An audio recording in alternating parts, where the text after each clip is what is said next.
In the quiet theater of the cosmos, there are whispers of places where the rules of reality are rewritten. We are going on a journey to one such place. Our destination is not a star, nor a planet, but something far more fundamental, an enigma wrapped in the fabric of space-time itself. We must travel an almost inconceivable distance, across 10 billion light-years of cold, silent, and unending darkness, to a time when the universe was young. Here, in the constellation of Canes Venatici, burns a light so ferocious it outshines our entire galaxy 100 times over. It is a quasar. This beacon is named TON 618, and it is not a star, but the furious scream of matter being consumed by a monster. At the heart of this celestial inferno lies the object of our quest, the largest black hole ever discovered by humankind.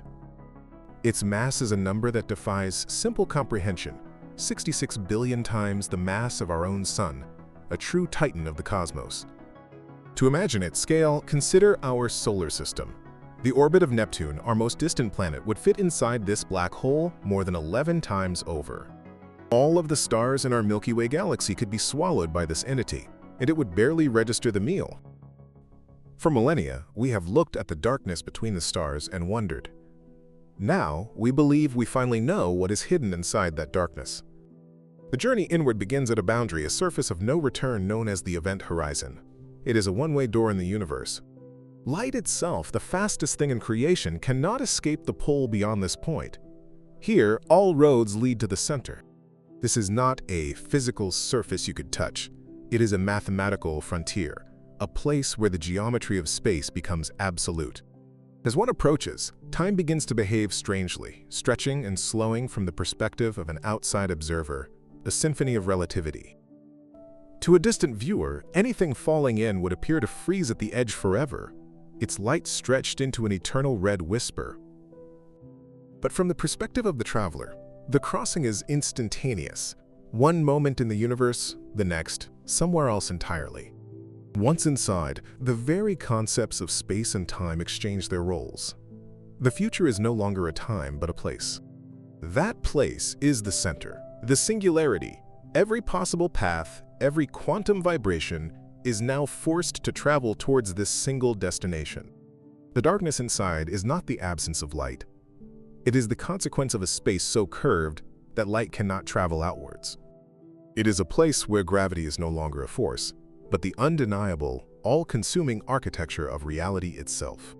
For decades, our understanding stopped here, at a point of infinite density where our best theories of physics simply broke down into nonsense.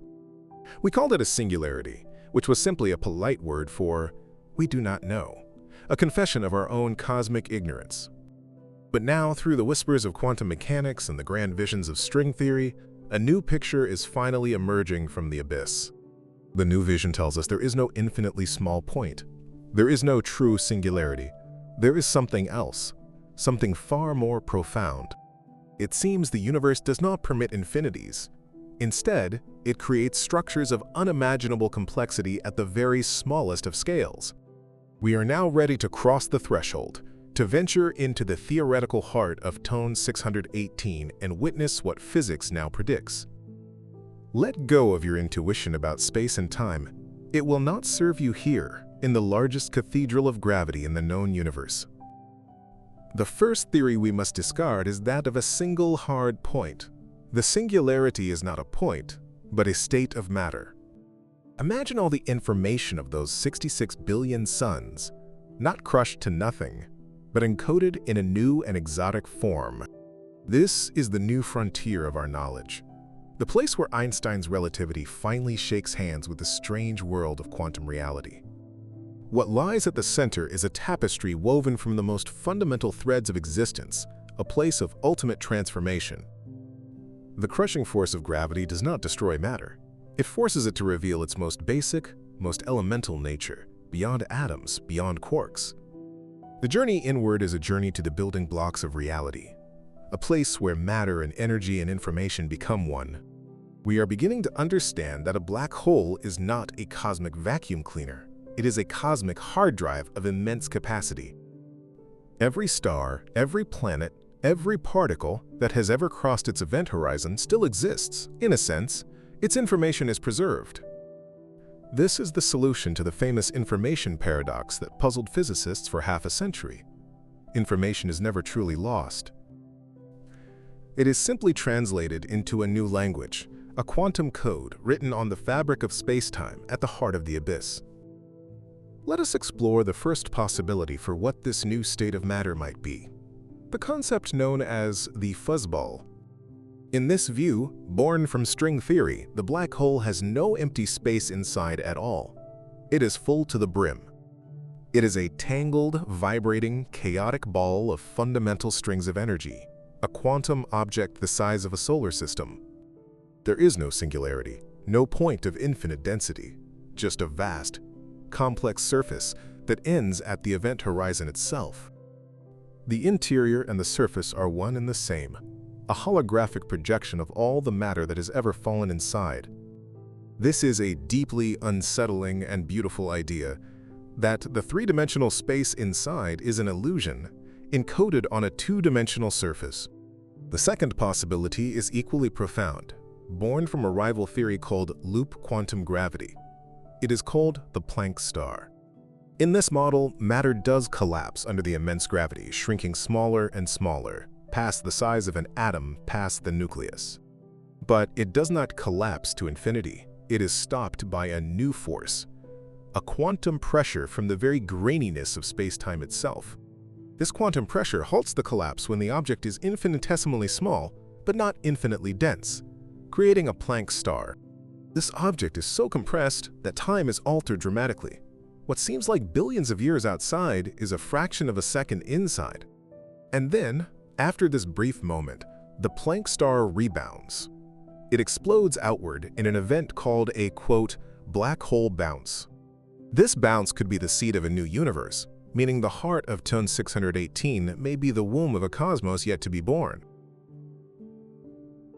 Let us dwell on this first grand hypothesis for what lies at the heart of Ton 618, the fuzzball. This concept emerges from the elegant but deeply strange world of string theory, which posits that the fundamental constituents of reality are not point-like particles, but one-dimensional vibrating filaments of energy called strings. In this framework, a black hole is not an empty void with a terrifying point of infinite density at its center.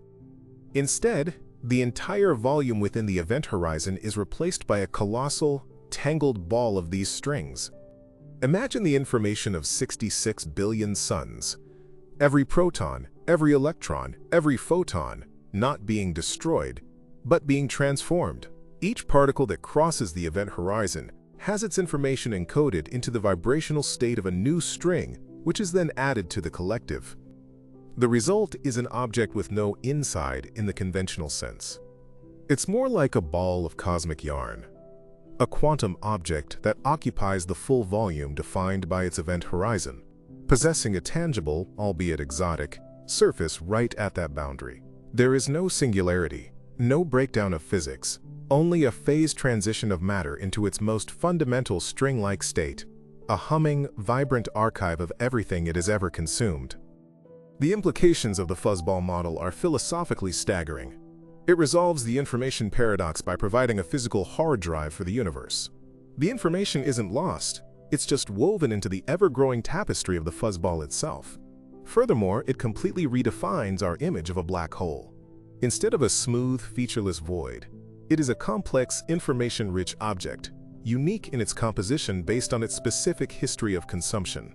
The black hole at the center of our galaxy, Sagittarius A, would be a different fuzzball than Ton 618, with a different texture, a different quantum song. This also means that if you could somehow touch the event horizon, you wouldn't pass through into emptiness. You would interact with the surface of this gigantic quantum star. It would be the end of your journey, but not because you were crushed by gravity, but because you were absorbed and your own fundamental information was converted into a new set of vibrations in the cosmic symphony of strings, forever becoming a part of the black hole's identity. The darkness is not a void, it is a plenum, full to the brim with the captured ghosts of starlight and matter. Now, let us turn our minds to the alternative, a concept born from the rival theory of loop quantum gravity. This theory envisions space-time not as a smooth sheet, but as a granular, quantized fabric woven from discrete loops of gravitational field, each about a Planck length in size, the smallest possible scale in the universe. In this view, when a massive star collapses, its matter is squeezed by gravity, becoming ever denser and hotter. It hurtles towards the singularity predicted by Einstein, but it never arrives. As the collapsing matter approaches the Planck scale, it encounters the fundamental graininess of space-time itself. A new force, a quantum pressure, arises from this granularity, resisting further compression.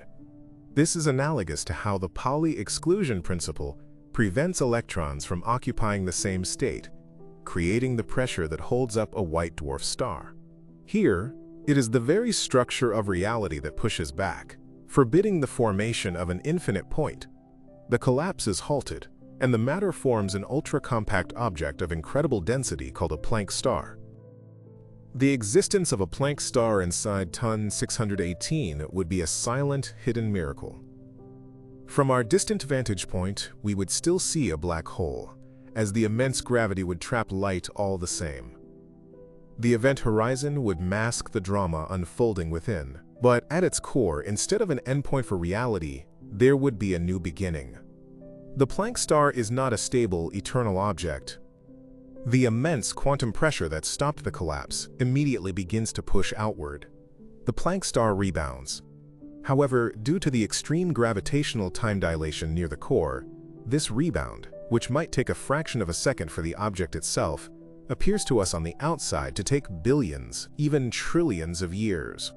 The black hole slowly evaporates via Hawking radiation, and as it shrinks, the moment of the bounce gets closer from our perspective. For a supermassive black hole like TON 618, this means it could sit dormant for an age far longer than the current age of the universe, holding a compressed, rebounding star in its heart, a cosmic spring wound to its absolute limit. The true majesty of the Planck star hypothesis is what happens after the bounce. When the star finally rebounds with immense force, where does that energy go? One astonishing possibility is that this black hole bounce is the genesis of a new universe. The energy density and conditions within the rebounding Planck star are so extreme that they could mirror the conditions of our own Big Bang. In this scenario, the interior of every black hole is a potential gateway. Matter and energy from our parent universe fall in, are compressed to their quantum limit, and then rebound to create a new, fledgling cosmos, forever causally disconnected from our own. TON 618, in this light, is not a tomb, but a womb. Its 66 billion solar mass heart is not a point of destruction, but the seed of a daughter universe, which will evolve with its own stars, its own galaxies, and perhaps its own life, completely unaware of the universe that birthed it. Our own Big Bang might have been the result of a star collapsing into a black hole in some vast pre-existing parent cosmos. The universe becomes a grand, self-propagating fractal, a cosmic tree with black holes as the seeds from which new branches grow. This concept of a cosmological natural selection takes the Planck star idea even further. If black holes create new universes, then it's possible that the fundamental constants of physics in those new universes are slightly altered during the bounce. A universe with physical laws that are more likely to produce black holes will, in turn, create more offspring universes. Over countless cosmic generations, the universes that would come to dominate this multiverse would be those whose physics is optimized for producing the maximum number of black holes. Our own universe, with its beautifully fine-tuned constants that allow for massive stars, galaxies, and stable structures, seems perfectly suited for this very task. It is a stunning thought that the reason our universe has the specific physical laws it does, the strength of gravity, the charge of an electron, is not a random fluke, but the result of an evolutionary process on a cosmic scale. The existence of TON 618 is not just a curiosity. It could be a testament to the fact that our reality is a successful one, a fertile ground for the birth of new realities. Let us now consider the very fabric of space and time as we journey deeper into the theoretical core of TON 618. According to Einstein's general relativity, once you cross the event horizon, the nature of your coordinates flips. The spatial dimension, the direction towards the center, becomes time-like. This means that moving towards the singularity is as inevitable as moving into your own future. You can't stop, you can't turn back, any more than you can stop the flow of time itself. Conversely, the time dimension becomes space-like.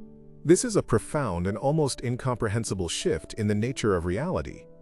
It implies that inside a black hole, you might be able to move through time as easily as you move through space. The past, present, and future of the black hole's interior might exist as a traversable landscape. Of course, this is all happening while your inevitable trajectory is still hurtling you towards the center, a journey that ends in a fraction of a second from your perspective. It's a dizzying concept. A reality where the future is a physical place and time is a direction you can wander in, for the briefest of moments before your existence is redefined. This swapping of space and time coordinates inside a black hole leads to another tantalizing, though highly speculative, possibility: the Einstein-Rosen bridge, more commonly known as a wormhole. The original mathematical solutions for a non-rotating, uncharged black hole contained a second solution: a white hole, a theoretical region of space-time that can only be exited, never entered, the polar opposite of a black hole. In this purely mathematical model, the black hole's singularity connects to the white hole's singularity, creating a tunnel through space-time. If one could somehow navigate this, they could enter the black hole and emerge from the white hole in a different part of our universe, or even in another universe entirely. However, these classical wormholes are now understood to be incredibly unstable.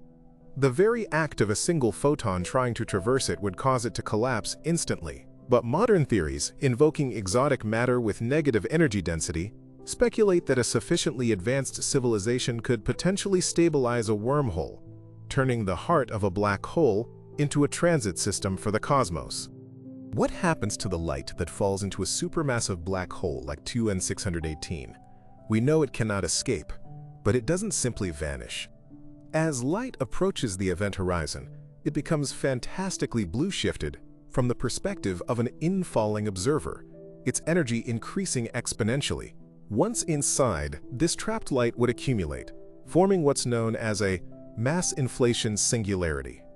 All the light and radiation that has ever fallen into the black hole over billions of years would be compressed into an infinitesimally thin, but infinitely energetic shell of fire near the would-be central singularity. An observer falling through the event horizon might not notice much at first, but as they approach the center, they would encounter this blinding wall of high-energy radiation from the entire past history of the universe, all arriving at the same instant. This is another alternative to the simple point singularity, a deadly, brilliant boundary of light and energy, a final testament to everything the black hole has ever consumed, concentrated into a single lethal flash. This inner horizon would be the true point of no return, a place where the history of the cosmos is replayed at infinite speed and intensity.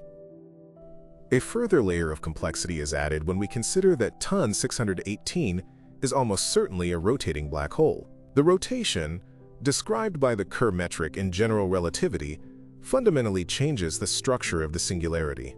Instead of a single point, a rotating black hole forces the singularity into a ring, a one-dimensional circle of infinite density and curvature.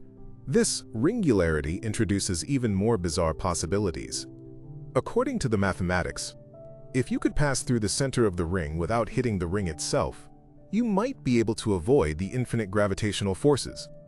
In this fantastical scenario, passing through the ring could be a gateway to a negative gravity universe, a region where gravity repels instead of attracts. Furthermore, the Kerr metric predicts an infinite series of these universes, accessible through the ring. It is a mathematical labyrinth, a palace of nested realities hidden within the spinning heart of a black hole. While most physicists believe quantum effects would prevent such stable structures, it remains a breathtaking consequence of our current best theory of gravity, a hint that the universe is far stranger than we can possibly imagine. Let us now explore the holographic principle, one of the most powerful and counterintuitive ideas to emerge from the study of black holes. It suggests that all the information contained within a volume of space, like the interior of TON 618, can be described by a theory that lives on the boundary of that space. In this case, the boundary is the two-dimensional event horizon. Think of a security hologram on a credit card, a two-dimensional surface that contains all the information needed to produce a three-dimensional image. The holographic principle proposes that the universe itself might be like this, The three-dimensional reality we experience inside the black hole and perhaps everywhere could be an elaborate projection of information stored on a distant, lower-dimensional surface. What falls into the black hole isn't crushed into a singularity, but is smeared across the event horizon as a complex pattern of quantum bits, each one the size of a Planck area. The interior reality is just a manifestation, a ghost in the machine. This would mean that what lies inside Ton 618 is, in a very real sense, a hologram of unimaginable complexity and size. The concept of space-time foam, or quantum foam, provides another lens through which to view the heart of a black hole. At the incredibly small Planck scale, quantum mechanics predicts that space-time is not smooth at all. Instead, it is a roiling, chaotic soup of tiny, fleeting fluctuations. Virtual particles pop into and out of existence, and tiny wormholes and baby universes are constantly forming and vanishing in a fraction of a second. This is the baseline texture of reality. When a star collapses to form a black hole, it is compressing matter down to this fundamental, foamy level.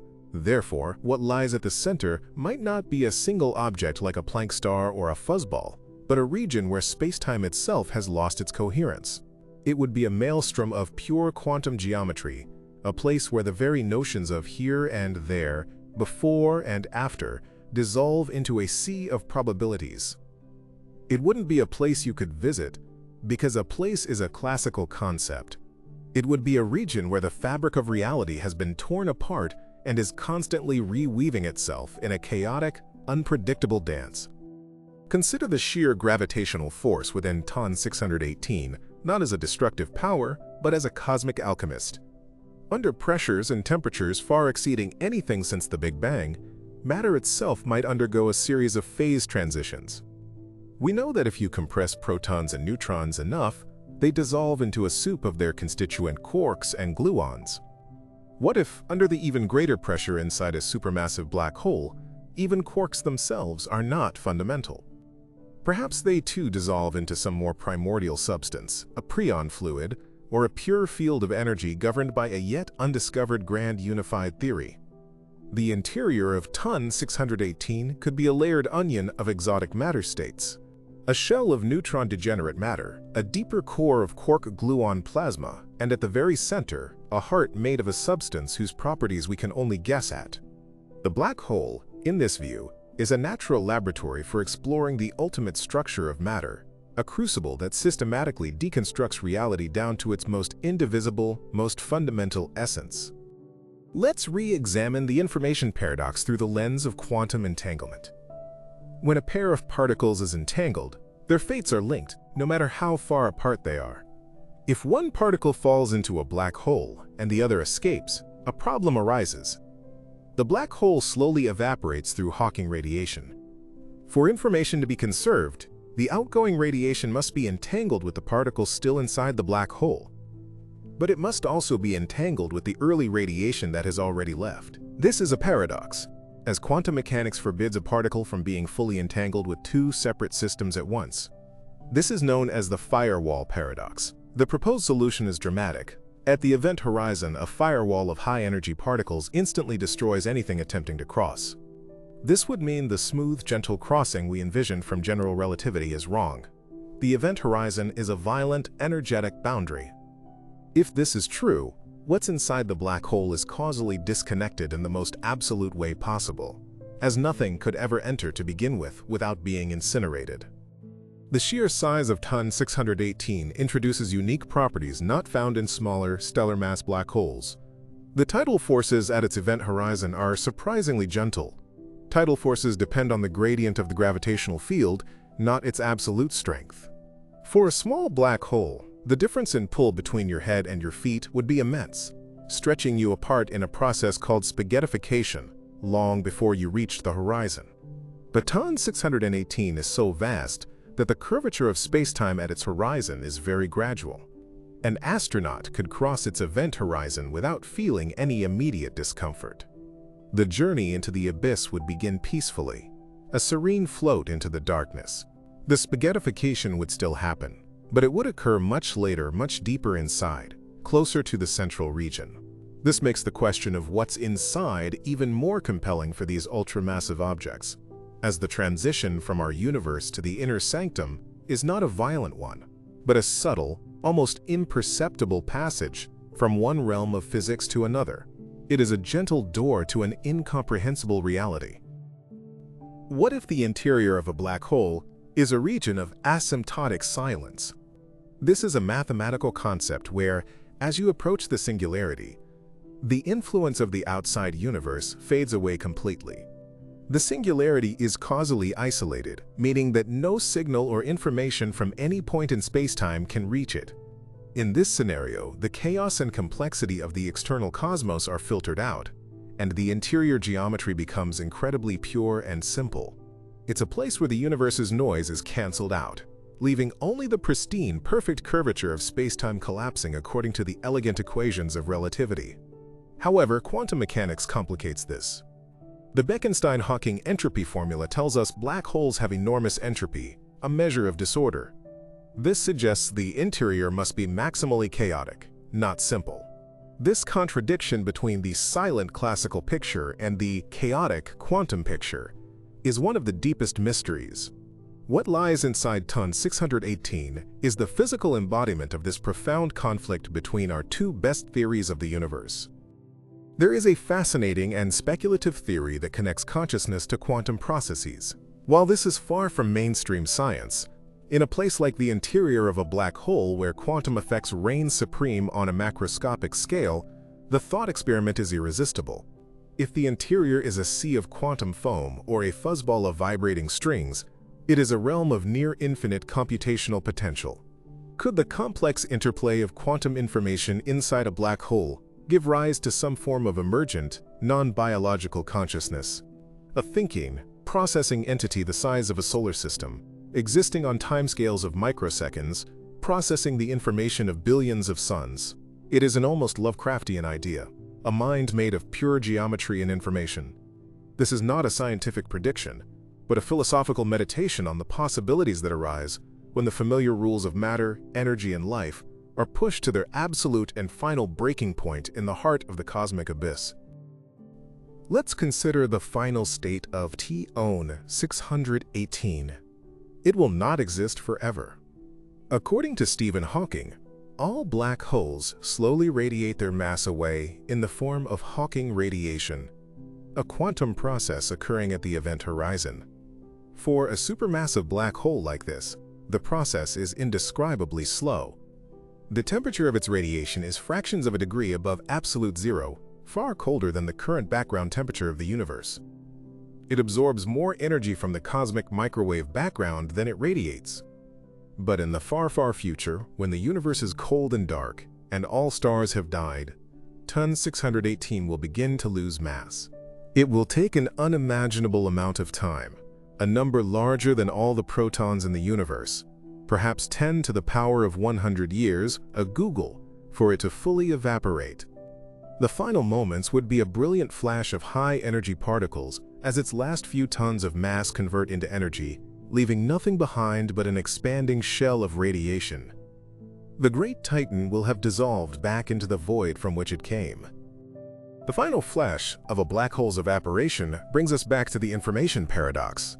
If the black hole evaporates completely, what happens to the information it contained? If it's simply gone, this violates a fundamental tenet of quantum mechanics. If it's encoded in the outgoing Hawking radiation, how does it get from the singularity to the event horizon to be released? The fuzzball and Planck star models provide answers. For the fuzzball, the information was always at the surface, so as the surface shrinks, the information is naturally released. For the Planck star, the final bounce is the moment of release, a burst of information that was held in stasis. Another idea is that the information escapes through a tiny, stable wormhole connecting the black hole's interior to the outside universe. Or, perhaps, in the most profound twist, the final evaporation leaves behind a quote-quote remnant, a tiny, Planck-sized nugget of stable matter containing all the information of the original black hole, a cosmic data crystal left floating in the empty future. Could the interior of TON 618 be a domain of non-commutative geometry?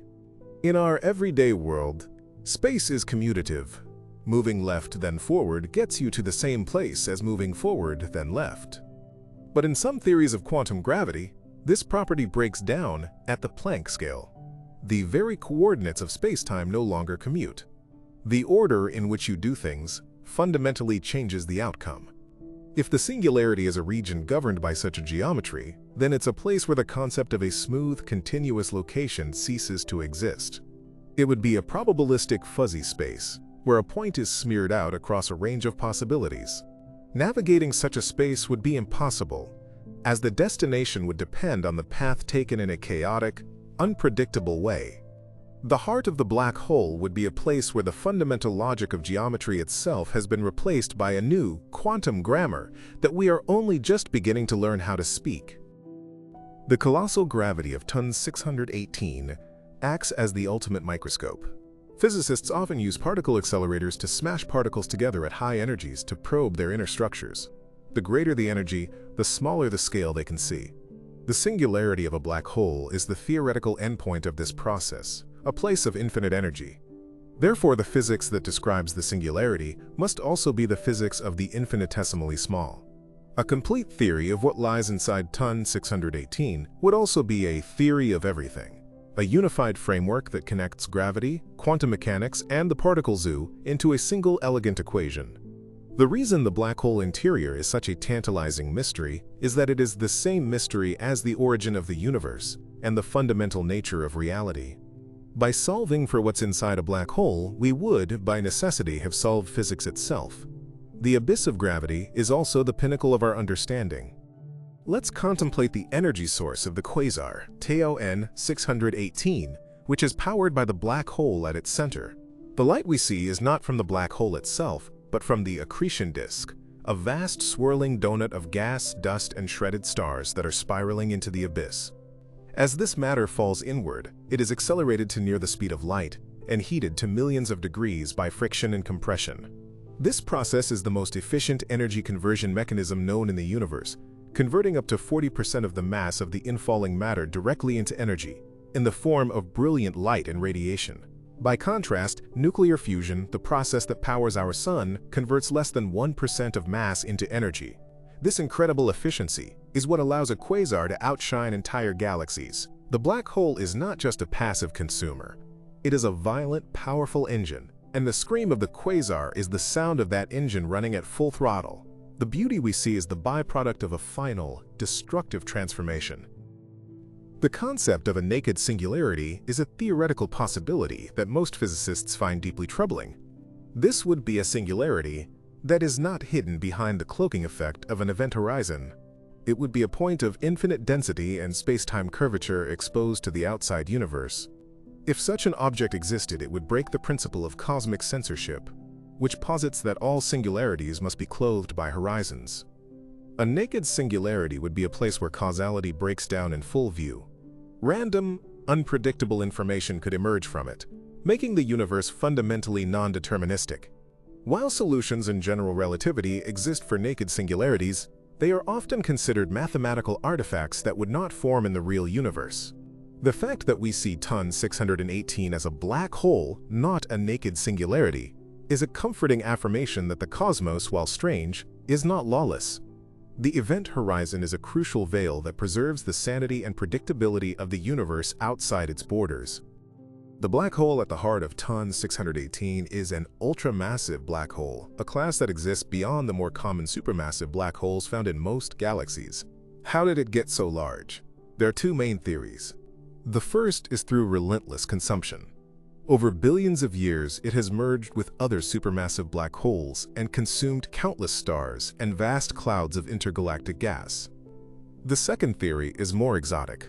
It could be a primordial black hole, formed directly from the collapse of an extremely dense region of the early universe just moments after the Big Bang. In this scenario, it wouldn't have needed to grow by eating. It would have been born a titan. Studying the properties and environment of ton 618 provides crucial clues to its origin story. Its existence pushes the limits of our models of galaxy formation and cosmic evolution, forcing us to account for the presence of such impossible monsters in the universe's youth. Let's return to the philosophical implications. The interior of the black hole is a place where our most fundamental concepts, space, time, matter, information, are either destroyed or transformed into something unrecognizable. It represents the absolute limit of empirical science. We can never send a probe inside and get a signal back. Our knowledge of this realm will forever be theoretical, a product of mathematics and logical inference. This makes it a unique object in science. It is as much a subject for philosophical contemplation as it is for physical calculation. The black hole forces us to confront the boundaries of our own knowledge, to accept that there may be parts of the universe that are permanently inaccessible to direct experience. What lies inside Ton 618 is a testament not only to the power of gravity, but to the power of the human mind to reason its way into realms where our bodies can never go. It is a journey we take with our thoughts alone. Imagine the soundscape inside a black hole, not of audible sound, but of gravitational waves. As stars and other black holes are consumed, they would create powerful ripples in the fabric of space-time. Inside the event horizon, these waves would be trapped, unable to escape. The interior of Ton 618 could be a resonating chamber of gravitational waves, a chaotic symphony of all its past mergers and meals, echoing eternally within its confines. The Planck's star model suggests that the bounce would release a colossal burst of these waves, a final, deafening chord in this cosmic concert. Future gravitational wave observatories might one day be sensitive enough to detect the subtle whispers from the event horizons of black holes, giving us a new sense with which to perceive these enigmatic objects. We may never see inside, but we might one day be able to listen to the song of the abyss. The ergosphere is a unique feature of rotating black holes like Ton 618. It's a region outside the event horizon where space-time itself is dragged along by the black hole's spin at incredible speeds. Within the ergosphere, it is impossible to stand still. You are forced to move in the direction of the rotation. However, unlike the event horizon, you can still escape from the ergosphere. This region allows for a bizarre process known as the Penrose process, a theoretical way to extract energy from the black hole. By dropping an object into the ergosphere and having it split in two, with one half falling into the black hole and the other escaping, the escaping half can emerge with more energy than the original object had. This energy is stolen directly from the black hole's rotational energy. A sufficiently advanced civilization could theoretically mine a rotating black hole for near-limitless power, turning the cosmic monster into a cosmic power plant. The concept of entropy or disorder is key to understanding black holes. The Bekenstein-Hawking formula states that the entropy of a black hole is proportional to the surface area of its event horizon. This is a staggering realization. For Ton 618, with its immense horizon, this means it contains more entropy than all the stars and gas in the visible universe combined. It is the most disordered object imaginable. This aligns with the fuzzball or quantum foam pictures, where the interior is a maelstrom of chaotic information. The second law of thermodynamics states that the total entropy of the universe must always increase. When matter falls into a black hole, its own entropy might seem to disappear, but the black hole's horizon grows, increasing its entropy by an even larger amount, perfectly preserving the law. Black holes are not just gravitational objects. They are fundamental players in the cosmic story of order, disorder, and the inexorable march of time's arrow. The deep interior of a rotating black hole, according to the mathematical solution, contains a region called the, quote, inner horizon. Past this second boundary, the bizarre properties of the black hole intensify. It is here that time travel, in the form of closed time-like curves, becomes a mathematical possibility. You could, in theory, embark on a trajectory that brings you back to your own past. However, this inner horizon is believed to be catastrophically unstable. Any small perturbation, even a single photon from the outside universe, would be infinitely blue-shifted as it approached this boundary, creating a wall of infinite energy that would destroy any traveler and cause the wormhole or time machine to collapse. This instability acts as a natural censor, a physical law that seems to prevent the paradoxes of time travel from ever being realized. The universe presents us with the mathematical possibility, only to snatch it away with the harsh realities of quantum physics. Let us consider the final humbling perspective. Ton 618, for all its incomprehensible mass and power, is still just a single object in a universe containing trillions of galaxies, each with its own central black hole. It is a monster, but it is our monster, defined by the limits of our own observations. There are almost certainly larger black holes out there, lurking in the unseeable distance, whose existence would further rewrite our understanding of cosmic evolution. The universe is not required to be simple or intuitive. The fact that it contains objects that push our theories to the breaking point is a gift. It shows us where our knowledge is incomplete and points the way toward a deeper, more profound description of reality. The darkness of Ton 618 is not an absence of knowledge, but an invitation.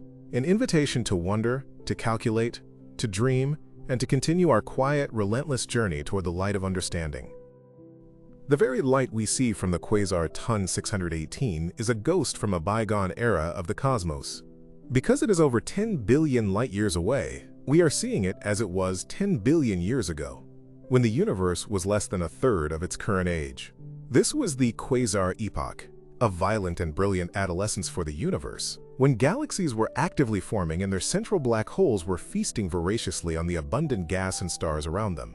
Today, in the present, Ton 618 is likely no longer a quasar. Its fuel source has probably dwindled, and the furious beacon has gone dark. It is now likely a quiet, sleeping giant, a dormant, ultramassive black hole at the center of a mature galaxy. We are watching a recording of its ancient, glorious past, a spectacle of creation and destruction that has long since ended, its light only now reaching our telescopes after a journey across the vast expanse of cosmic history. We are cosmic archaeologists, studying the faint glow of a ruin. The discovery of Ton 618 and its immense mass was a challenge to our models. How could a black hole grow so massive so early in the universe's history? Traditional models of black hole growth, where they feed on stars and gas at a steady rate, couldn't account for such rapid expansion. This has led to new theories of super-Eddington accretion, where black holes can for short periods consume matter at a rate far exceeding the theoretical limit. They would become bloated, shrouded in a thick cocoon of gas, growing at a prodigious rate. Another possibility is the direct collapse of primordial gas clouds.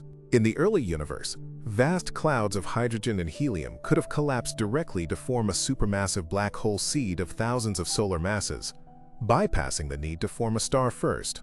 Ton 618 is a crucial piece of evidence, a signpost telling us that the early universe was capable of creating titans through processes we are only just beginning to model and comprehend. Let's re-examine the fuzzball concept in more detail. In string theory, there are many different types of fundamental strings, as well as higher dimensional objects called branes. The fuzzball at the heart of Ton 618 would be a complex composite of all these different types of objects, woven together by the force of gravity. The properties of this fuzzball, its size, its temperature, the way it interacts with infalling matter, would depend on the precise configuration of these strings and branes. This means that, in principle, no two fuzzball black holes are exactly alike. They are not generic voids, but individual, complex quantum systems with unique identities. If we could somehow decode the subtle fluctuations in the Hawking radiation it emits, we might be able to read the story of its formation, to learn about the specific stars and gas clouds it consumed over the eons. The black hole becomes a historical document, written in the language of quantum gravity, its secrets waiting to be deciphered by a future, more advanced science. The idea that the universe could be born from inside a black hole, as suggested by the Planck star model, has a certain poetic symmetry. It solves the problem of the Big Bang's origin. The Big Bang was not the beginning of everything, but simply a transition point in an eternal, cosmic cycle. Our universe is one bubble in an endless foam of realities, with black holes acting as the conduits between them. This theory, known as cosmological natural selection, or the fecund universes theory, suggests that the parameters of physics themselves might evolve. A universe that produces many black holes will have many children. A universe whose constants don't allow for stars and black holes will be sterile and have no offspring. Over eons of cosmic time, the multiverse would become dominated by universes like our own, which are finely tuned for star formation and, consequently, black hole production. Our existence, then, becomes a sign of the universe's fitness in a grander evolutionary scheme. Consider the role of dark matter in the life of Ton 618. Galaxies are known to be embedded in vast, spherical halos of invisible dark matter, which provides the extra gravitational scaffolding needed to hold them together. This dark matter, whatever it may be, would also be drawn into the central black hole. While it doesn't radiate light like normal matter, it does have mass and gravity. A significant portion of TON 618's 66 billion solar masses is likely composed of consumed dark matter. The black hole's interior would therefore be a repository of this mysterious substance, compressed to unimaginable densities. If we could understand the physics within the black hole, we might unlock the secret of dark matter's true nature. The abyss might hold the key to the greatest mystery in modern cosmology, the nature of the invisible substance that makes up more than 80% of the matter in our universe. The profound connection between thermodynamics and black holes cannot be overstated. Jacob Bekenstein's realization that a black hole's event horizon area behaves like entropy was the first critical link. When something falls in, its entropy is lost, but the black hole's surface area increases, preserving the second law of thermodynamics. Stephen Hawking then showed that if they have entropy, they must also have a temperature and must radiate, just like any hot object. This unified gravity, quantum mechanics, and thermodynamics in a way that had never been seen before. It is this synthesis that tells us our understanding is on the right track. The fact that these disparate fields of physics converge so elegantly in the description of a black hole suggests that these objects are not just cosmic oddities, but are fundamental keys to a unified theory of nature. The interior of Ton 618 is the nexus point where all the great theories of physics must meet and agree. The final moments of a human observer falling into Ton 618 would be a spectacle of distorted reality. Because of the gentle tidal forces, you would cross the event horizon unaware. Looking back, you would see the entire future history of the external universe play out in fast forward. As time dilation becomes extreme, the light from distant stars would be blue shifted into a blinding band of high-energy radiation. Looking forward, towards the singularity, you would see only darkness, as no light can travel from that region to you. Your world would become a narrow cone of vision, with the past and future of the cosmos playing out on the edges, while your own inevitable trajectory pulls you forward. The journey would last only a few hours from your perspective, a brief, silent, and surreal trip into the heart of a gravitational anomaly, ending as you are deconstructed into fundamental information at the central engine of reality, be it a fuzzball, a firewall, or a Planck star. What if the information that falls into a black hole is not stored inside it at all, but is somehow imprinted on the outgoing Hawking radiation from the very beginning? This is the core of some modern resolutions to the information paradox. Through a complex network of quantum entanglement between the black hole's interior and the quantum vacuum at its edge, the information of an infalling particle is subtly encoded onto the particles that are radiated away.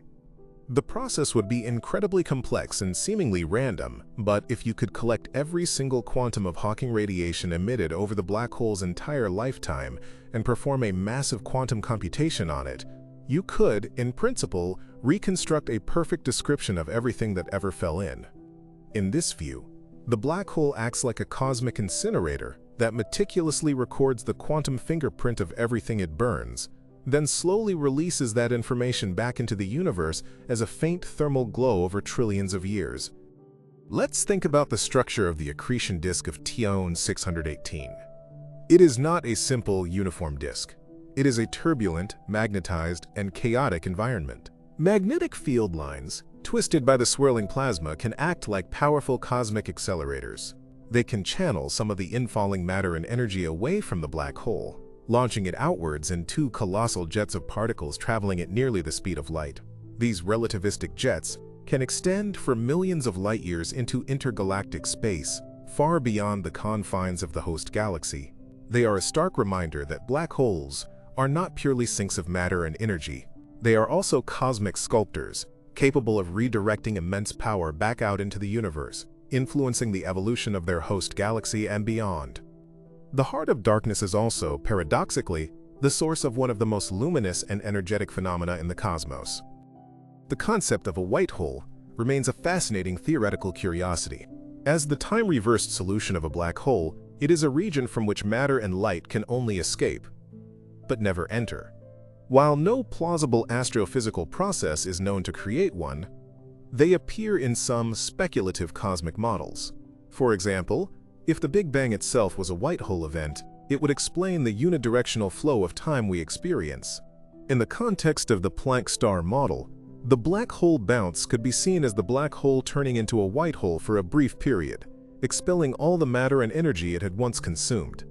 If a white hole were to exist, it would be a, quote, fountain of creation, a point from which new matter and energy spontaneously entered our universe.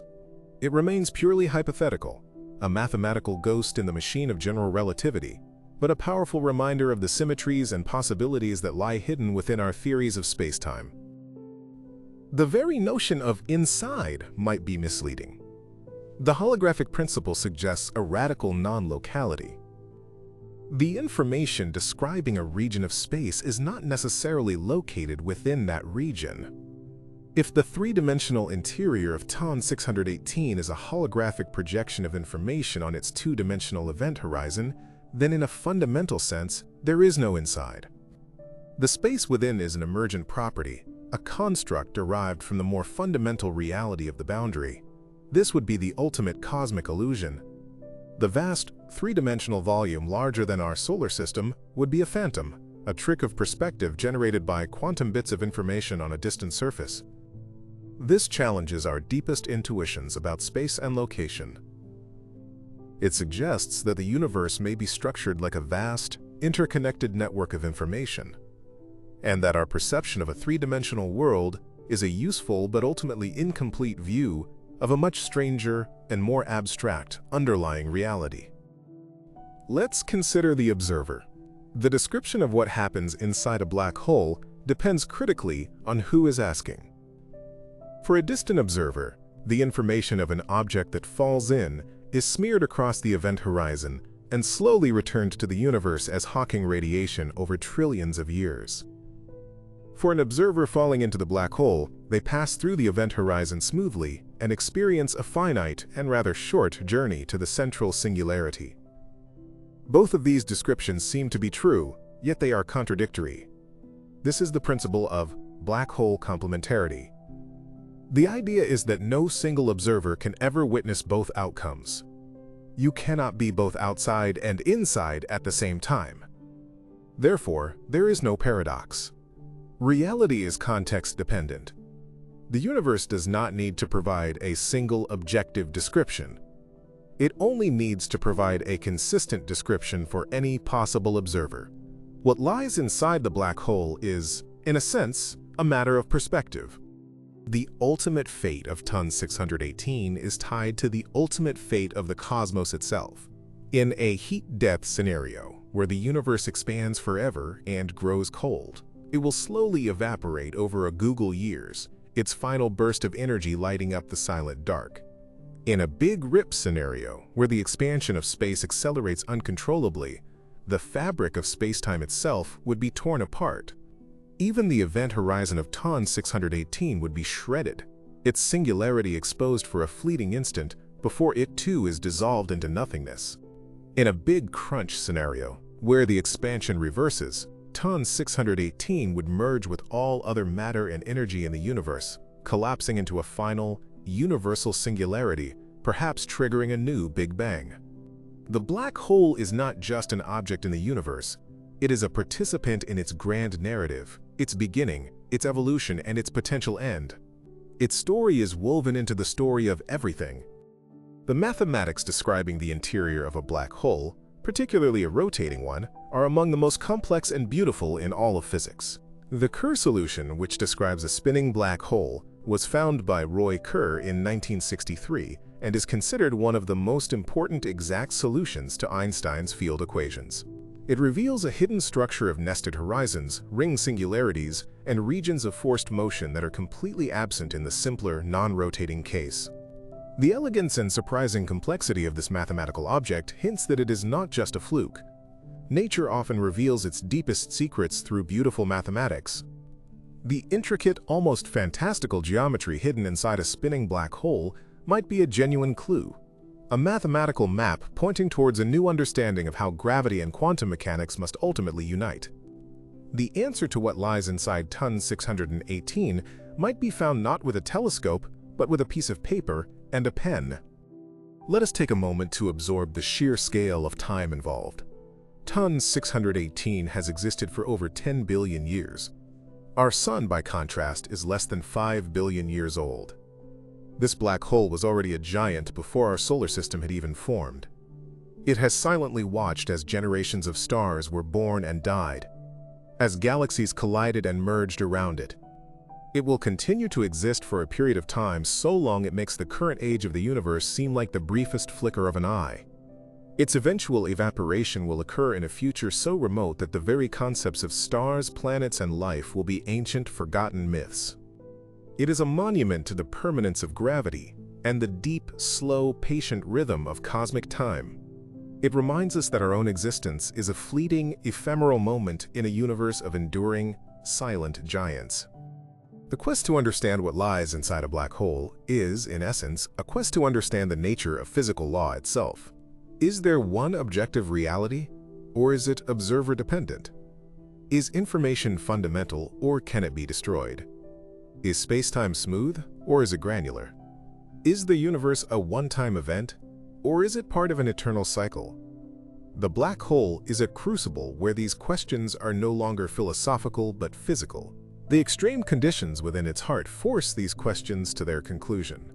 If we could know with certainty what lies at the center of TON 618, we would have a definitive answer to some of the oldest and most profound questions that humanity has ever asked. It is the ultimate mystery box, and the prize for opening it is a deeper understanding of our own place in the cosmos. The gravitational pull of TON 618 is so immense that it warps the space around it, acting as a gravitational lens.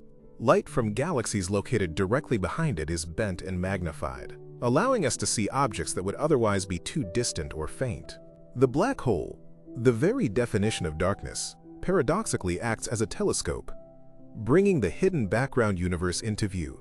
This effect is a stunning confirmation of Einstein's theory that mass curves spacetime. By studying the distorted images of these background galaxies, astronomers can map the distribution of mass in the vicinity of the black hole, including the invisible dark matter, and can weigh the black hole itself with incredible precision. The monster that consumes light also bends it to our advantage, using its own immense power to reveal the secrets of the cosmos around it. The concept of a white hole remains a fascinating theoretical curiosity. As the time-reverse solution of a black hole, it is a region from which matter and light can only escape but never enter. While no plausible astrophysical process is known to create one, they appear in some speculative cosmic models. For example, if the Big Bang itself was a white hole event, it would explain the unidirectional flow of time we experience. In the context of the Planck star model, the black hole bounce could be seen as the black hole turning into a white hole for a brief period, expelling all the matter and energy it had once consumed. If a white hole were to exist, it would be a fountain of creation, a point from which new matter and energy spontaneously entered our universe. It remains purely hypothetical, a mathematical ghost in the machine of general relativity, but a powerful reminder of the symmetries and possibilities that lie hidden within our theories of spacetime. Let us contemplate the vacuum itself, the empty space around TON 618. According to quantum field theory, this vacuum is not empty. It is a seething cauldron of virtual particles, constantly popping into existence and annihilating each other in pairs. Near the event horizon, this process is disrupted. It is possible for one particle of a virtual pair to fall into the black hole while its partner escapes. To an outside observer, it appears as if the black hole is emitting particles. This is the essence of Hawking radiation. The escaping particle carries away positive energy, which means, to conserve energy, The particle that fell in must have carried negative energy into the black hole, reducing its total mass. This is the mechanism for the black hole's slow evaporation. It is a process born from the quantum weirdness of nothingness, a slow, patient dissolution powered by the very energy of the void. The great devourer is itself being slowly consumed by the quantum jitters of empty space. Consider the magnetic fields that must permeate the region around ton 618. The accretion disk is a plasma of charged particles, and its rapid rotation would generate a dynamo effect, creating magnetic fields of stupendous strength. These fields would be wound tightly, like cosmic rubber bands, storing immense amounts of energy. They are believed to be the primary engine that powers the colossal, relativistic jets.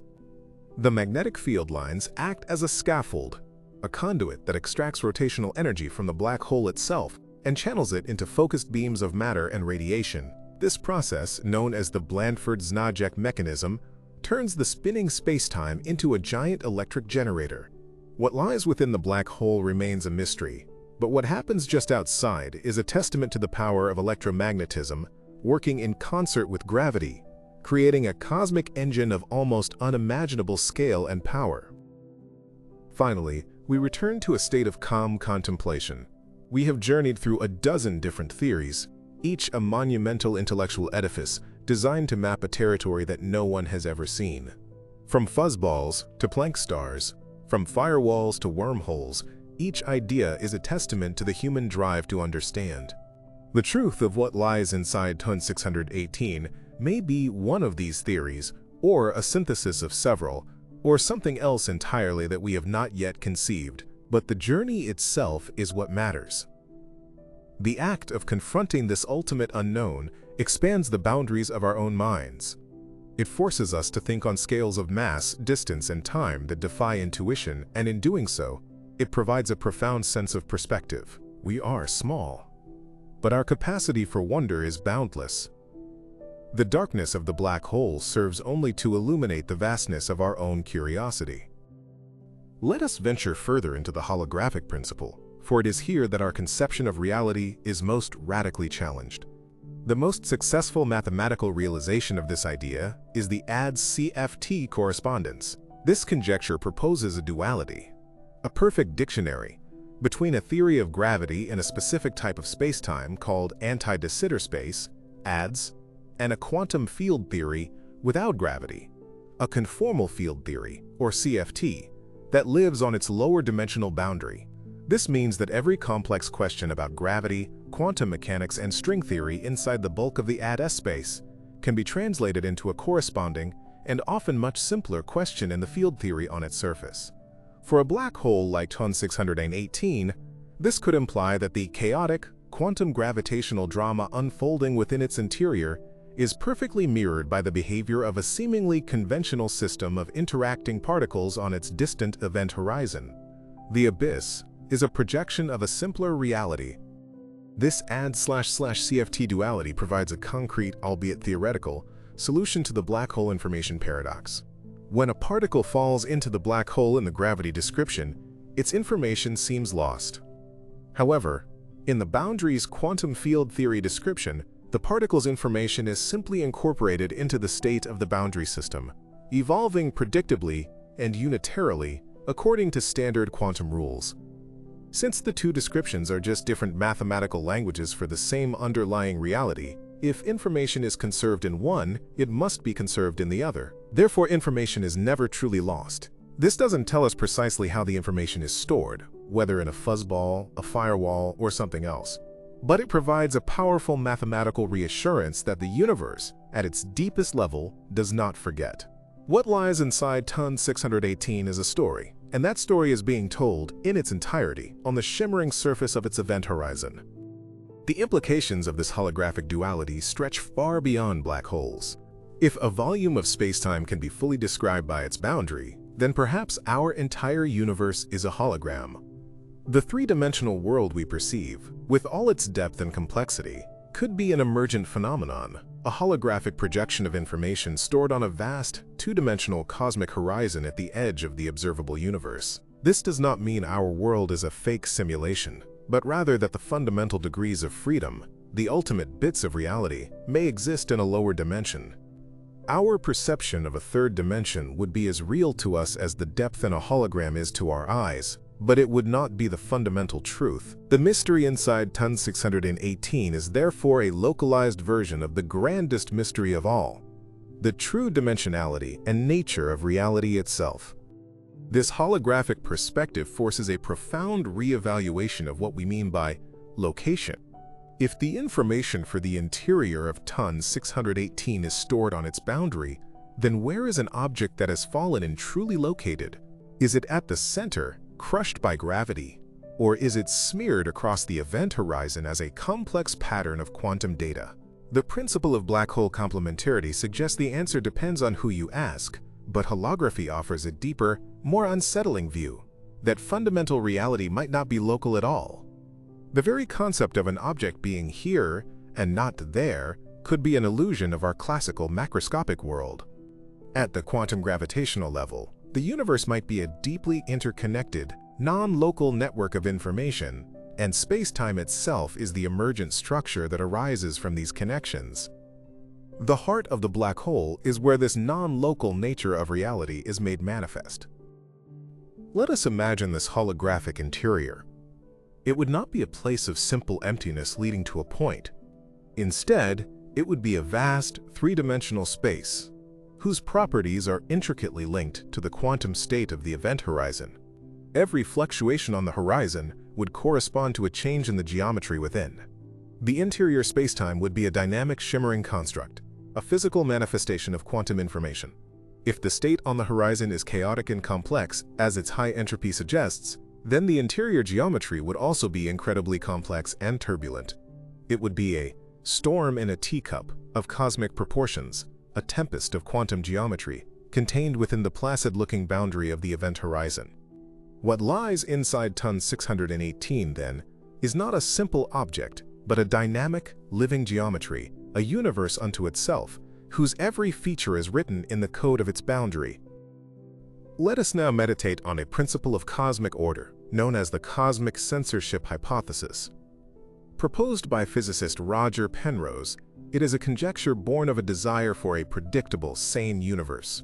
It posits that every singularity, every point of infinite density and curvature where the laws of physics break down, must be cloaked from the rest of the universe by an event horizon.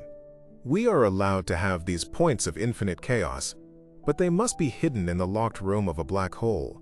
A naked singularity, one without an event horizon, would be a catastrophic breach of this cosmic order. It would be a point from which anything could emerge, random information, unpredictable energy, destroying the principle of causality that underpins all of science. The universe would cease to be a cosmos governed by law, and would instead become a chaos where anything is possible. The fact that we have never observed a naked singularity, and that every candidate object like Ton 618 appears to be a well-behaved black hole with a proper event horizon, is strong circumstantial evidence for the cosmic censorship hypothesis. It seems the universe has a built-in safety mechanism. The same gravitational collapse that creates the singularity also, by necessity, creates the event horizon that hides it. It is as if nature abhors an infinity and throws a cloak of causal propriety over it. This principle, while not yet proven, is a fundamental assumption in much of black hole physics. It allows us to study the universe outside of black holes without worrying that it might be unpredictably influenced by a breakdown of physics from within. The smooth, dark surface of Ton 618 is a symbol of this cosmic decorum, a veil that separates the knowable from the unknowable and in doing so makes knowledge possible.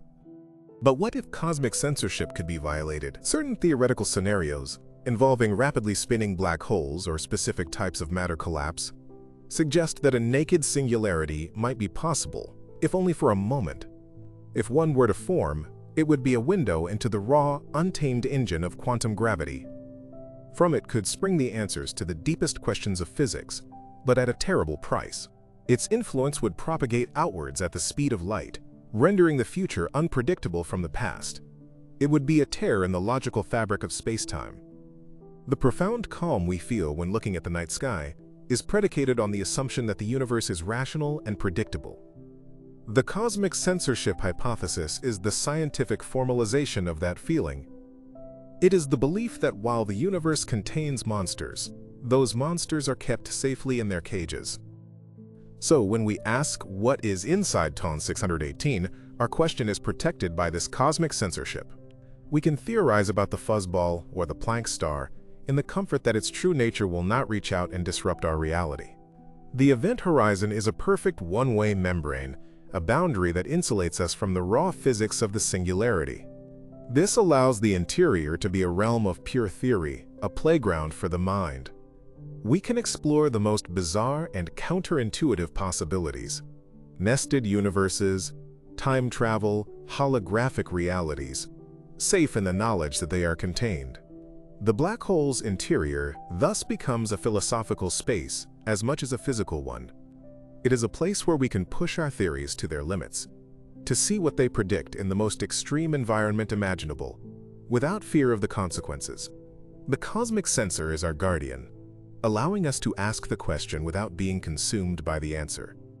The existence of TON 618, a 66 billion solar mass object that is perfectly described on its exterior by the simple laws of general relativity, is perhaps the strongest argument for cosmic censorship. Nature has produced this ultimate titan, an object that pushes mass and gravity to their conceivable limits, and yet it still appears to obey the rules. It has not spun itself apart to reveal its core. It has not collapsed in a way that exposes its singularity. It sits in the early universe as a testament to cosmic stability. The scream of its quasar is the result of predictable physics, friction and gravity in the accretion disk, not the chaotic babbling of a naked singularity. The universe, it seems, prefers order. The interior of the black hole may be a realm of unimaginable chaos, but it is a contained chaos, a private drama whose script is for an audience of one, the universe itself. Let us now meditate on the connection between TON 618 and the arrow of time. Why does time seem to flow in only one direction, from the past, through the present, and into the future? The fundamental laws of physics, for the most part, are time-symmetric. They would work just as well running backwards. The answer lies in the second law of thermodynamics, which states that the total entropy, or disorder, of a closed system can only increase or stay the same, never decrease. The universe began in a state of incredibly low entropy, the highly ordered Big Bang. The arrow of time is simply the universe's inexorable journey towards a state of maximum entropy, or thermal equilibrium. It is the cosmic process of a tidy room becoming messy. Black holes are the champions of this process. A black hole has the highest entropy of any object of its size in the universe. When matter falls into TON 618, the universe takes a giant leap towards a more disordered state. The highly ordered matter of a star, with its complex structure of fusion and elemental layers, is converted into the pure, featureless entropy of the black hole, which is proportional to its surface area. The information of the star is not lost, but it is scrambled into a state of maximum chaos, woven into the fuzzball or smeared across the holographic plate of the event horizon. TON 618 is therefore not just a gravitational object. It is a catalyst for the universe's evolution. It is an engine that drives the arrow of time forward, relentlessly converting order into disorder. The 66 billion solar mass heart of this quasar is one of the most entropically dominant objects in the cosmos, a profound statement about the irreversible nature of cosmic history. The final state of the universe in the heat-death scenario is a state of maximum entropy. It will be a cold, dark, and empty void, with all remaining matter having decayed or been consumed by black holes, which themselves will have evaporated into a diffuse gas of low-energy photons. This is the ultimate victory of the second law of thermodynamics. There will be no more order, no more structure, and therefore no more arrow of time. In this final equilibrium, the concepts of past and future will become meaningless. The journey of time will be over. TON 618, by existing and consuming matter, is actively helping the universe reach this final placid state. Its long, slow evaporation over a googol years is one of the final acts in this cosmic play, the slow, final sigh of a universe returning to a state of perfect, timeless, and eternal calm. This connection between black holes and time's arrow gives us a new perspective on what lies inside. The interior is a region where the forward march of time becomes absolute and physical. The spatial direction towards the singularity becomes the temporal direction towards the future. This is the ultimate expression of the arrow of time. Once you cross the event horizon, you are compelled to move towards the singularity just as we, in the outside universe, are compelled to move towards tomorrow. The singularity is the end of time, both for the object falling in and, in a sense, for the information it carries, as it is transformed into its most chaotic, high-entropy state. The inside of the black hole is a microcosm of the universe's own temporal journey, a place where the destination is not a point in space, but the end of time itself. So as we contemplate the serene darkness of a black hole, we are also contemplating the nature of time itself. We are seeing an object that embodies the second law of thermodynamics on a cosmic scale. Its existence is a physical manifestation of the principle that things do not unbreak, that eggs do not unscramble, that time moves relentlessly forward. The calm we feel might stem from this deep recognition of inevitability. The universe is on a one-way journey, and the black hole is both a monument to that journey and an engine driving it. What lies inside Ton 618 is the ultimate destination of matter on this journey, a state of perfect disorder and maximum entropy, the final resting place before the long, slow process of evaporation returns its essence to the cosmos in a final, quiet whisper. Let us now explore another fascinating alternative to the classical singularity, known as the gravastar. This model, a portmanteau of gravitational vacuum star, proposes that there is no event horizon and no singularity at all. Instead, it suggests that as matter collapses under gravity, it undergoes a quantum phase transition just before an event horizon would form. This transition turns the matter into a new state, a shell of ultra-dense exotic matter that behaves like a perfect fluid. This shell would be infinitesimally thin, but incredibly strong, held up by its own internal pressure against the crushing force of gravity. The interior of this shell, however, would be even stranger. It would not be empty, but would be a region of pure dark energy, or vacuum energy, which exerts a negative pressure, pushing outwards and helping to stabilize the shell from collapsing completely. From the outside, a gravastar would be almost indistinguishable from a black hole. It would be a supercompact, massive object from which no light escapes, as any light emitted from the shell would be infinitely redshifted by the extreme gravity, rendering it invisible. However, the gravastar lacks a true event horizon. This means information is not lost, as it never crosses a point of no return.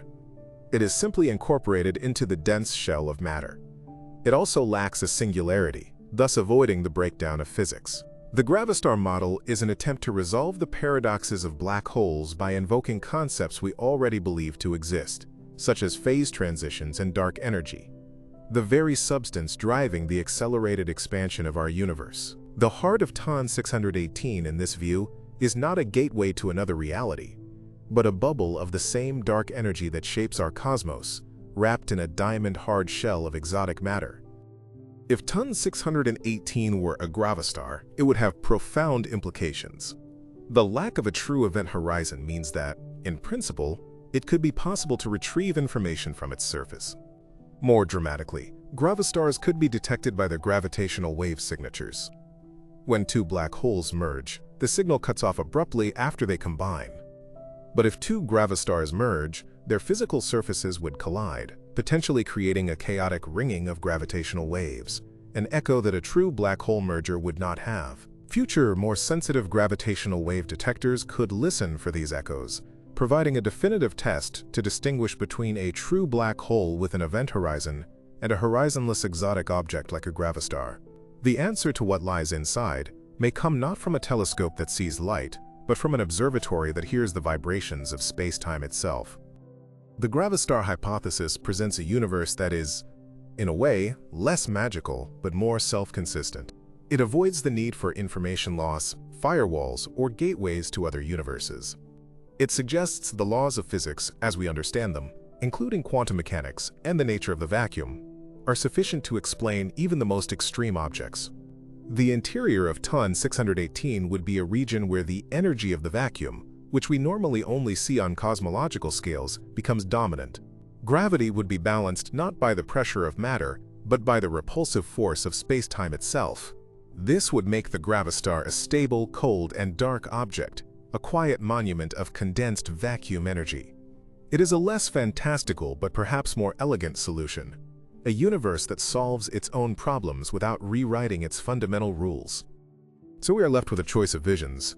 Is the heart of Ton 618 a fuzzball of strings, a bouncing Planck star, or a gravastar filled with dark energy? Each theory paints a different picture of the ultimate fate of matter and the deep structure of reality. The gravastar model represents a conservative, though still profound, approach. It suggests that the exotic lies not in new dimensions or new universes, but in the unfamiliar behavior of familiar components, matter and vacuum energy, under extraordinary conditions. The universe's greatest mysteries may not require a complete revolution in our thinking, but rather a deeper appreciation for the incredible potential already latent within the laws of physics as we know them. The darkness inside the black hole might simply be the shadow of the dark energy that fills our own cosmos. Let us reconsider the origin story of a titan like Ton 618 and delve deeper into the concept of primordial black holes. Unlike their stellar mass cousins, which are the corpses of massive stars, primordial black holes would be true relics of the Big Bang. In the first fraction of a second of the universe's existence, the cosmos was a hot, dense soup of energy and particles. Quantum fluctuations could have created regions of immense density. While most of these would have smoothed out as the universe expanded, some regions that were particularly dense could have collapsed under their own gravity, directly forming black holes without ever having been a star. These primordial black holes could have a vast range of masses, from the size of an asteroid to many thousands of times the mass of our Sun. They would be seeds of darkness planted in the very instant of creation. If a primordial black hole with a mass of, say, 10,000 suns was formed in the early universe, it would have had a tremendous head start. In the dense, gas-rich environment of the young cosmos, such a seed would have grown at an exponential rate, rapidly consuming the material around it and merging with other black holes. This direct collapse scenario is one of the leading explanations for how ultramassive black holes like Ton 618 could exist so early in cosmic history, a time when there simply wasn't enough time for a small, stellar mass black hole to grow to such a colossal size through normal feeding.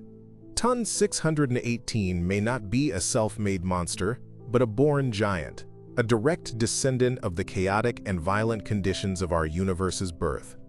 Its immense mass is a fossil record of the turbulence of creation. The existence of primordial black holes is still a hypothesis, but one with tantalizing possibilities. One of the greatest mysteries in cosmology is the nature of dark matter, the invisible substance that makes up about 27% of the universe. We have never directly detected a dark matter particle. Some physicists have proposed that dark matter is not a new particle at all, but is instead composed of a vast population of primordial black holes. These ancient black holes would not emit light, and their gravitational influence on a cosmic scale would perfectly mimic the effects we attribute to dark matter. If this were true, the halos of our galaxies would be swarms of ancient black holes. From the size of mountains to the size of stars, the universe would be filled with a hidden population of these dark, compact objects, remnants of the first moments of time. Detecting these primordial black holes is a major challenge. If they are very small, they would be evaporating via Hawking radiation right now, producing a faint but potentially detectable glow of gamma rays. Searches for this background glow have so far found nothing, ruling out primordial black holes below a certain mass. If they are larger, they could be detected through gravitational lensing, as their gravity would bend the light of distant stars. Observational campaigns are constantly scanning the skies for these fleeting microlensing events. The recent discoveries of gravitational waves from merging black holes have also opened a new window. Some of these mergers might be between two primordial black holes, and their specific properties could provide clues to their ancient origin. The search for what lies inside Ton 618 is intertwined with the search for the universe's oldest inhabitants. So, the interior of Ton 618 might not just contain the remnants of consumed stars, but also the very essence of the Big Bang itself. If it grew from a primordial seed, then at its very heart, it is a piece of the early universe, preserved and magnified over billions of years. Its singularity, or its Planck star core, is not just a product of stellar collapse, but a direct continuation of the initial singularity of the cosmos. This paints a picture of incredible continuity, from the first instant of time to the present day, all encapsulated within the event horizon of a single, colossal object. The black hole becomes a time capsule, carrying a message from the dawn of creation. To understand its interior would be to understand the conditions of our own cosmic origin, a journey not just into the heart of gravity, but into the heart of time itself. Let us quiet our minds and listen, not with our ears, but with our imagination, to the sound of the cosmos. The universe is not silent. It is filled with the faint vibrations of gravitational waves, ripples in the fabric of space-time itself. These waves are generated by the most violent events in the cosmos: the collision of neutron stars, the explosion of supernovae, and the merging of black holes. When two black holes spiral into each other, their dance creates a crescendo of gravitational waves. As they get closer and faster, the frequency of these waves increases, creating a characteristic chirp that our observatories like LIGO and Virgo can detect.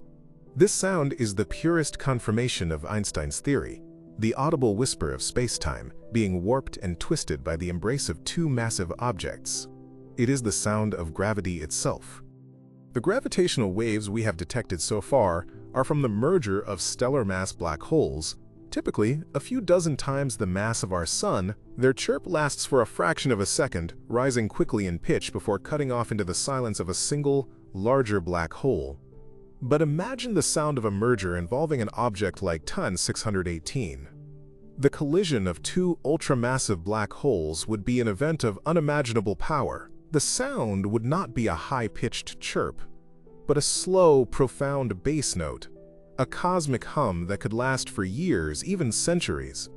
The frequency would be far too low for our current ground-based detectors to hear.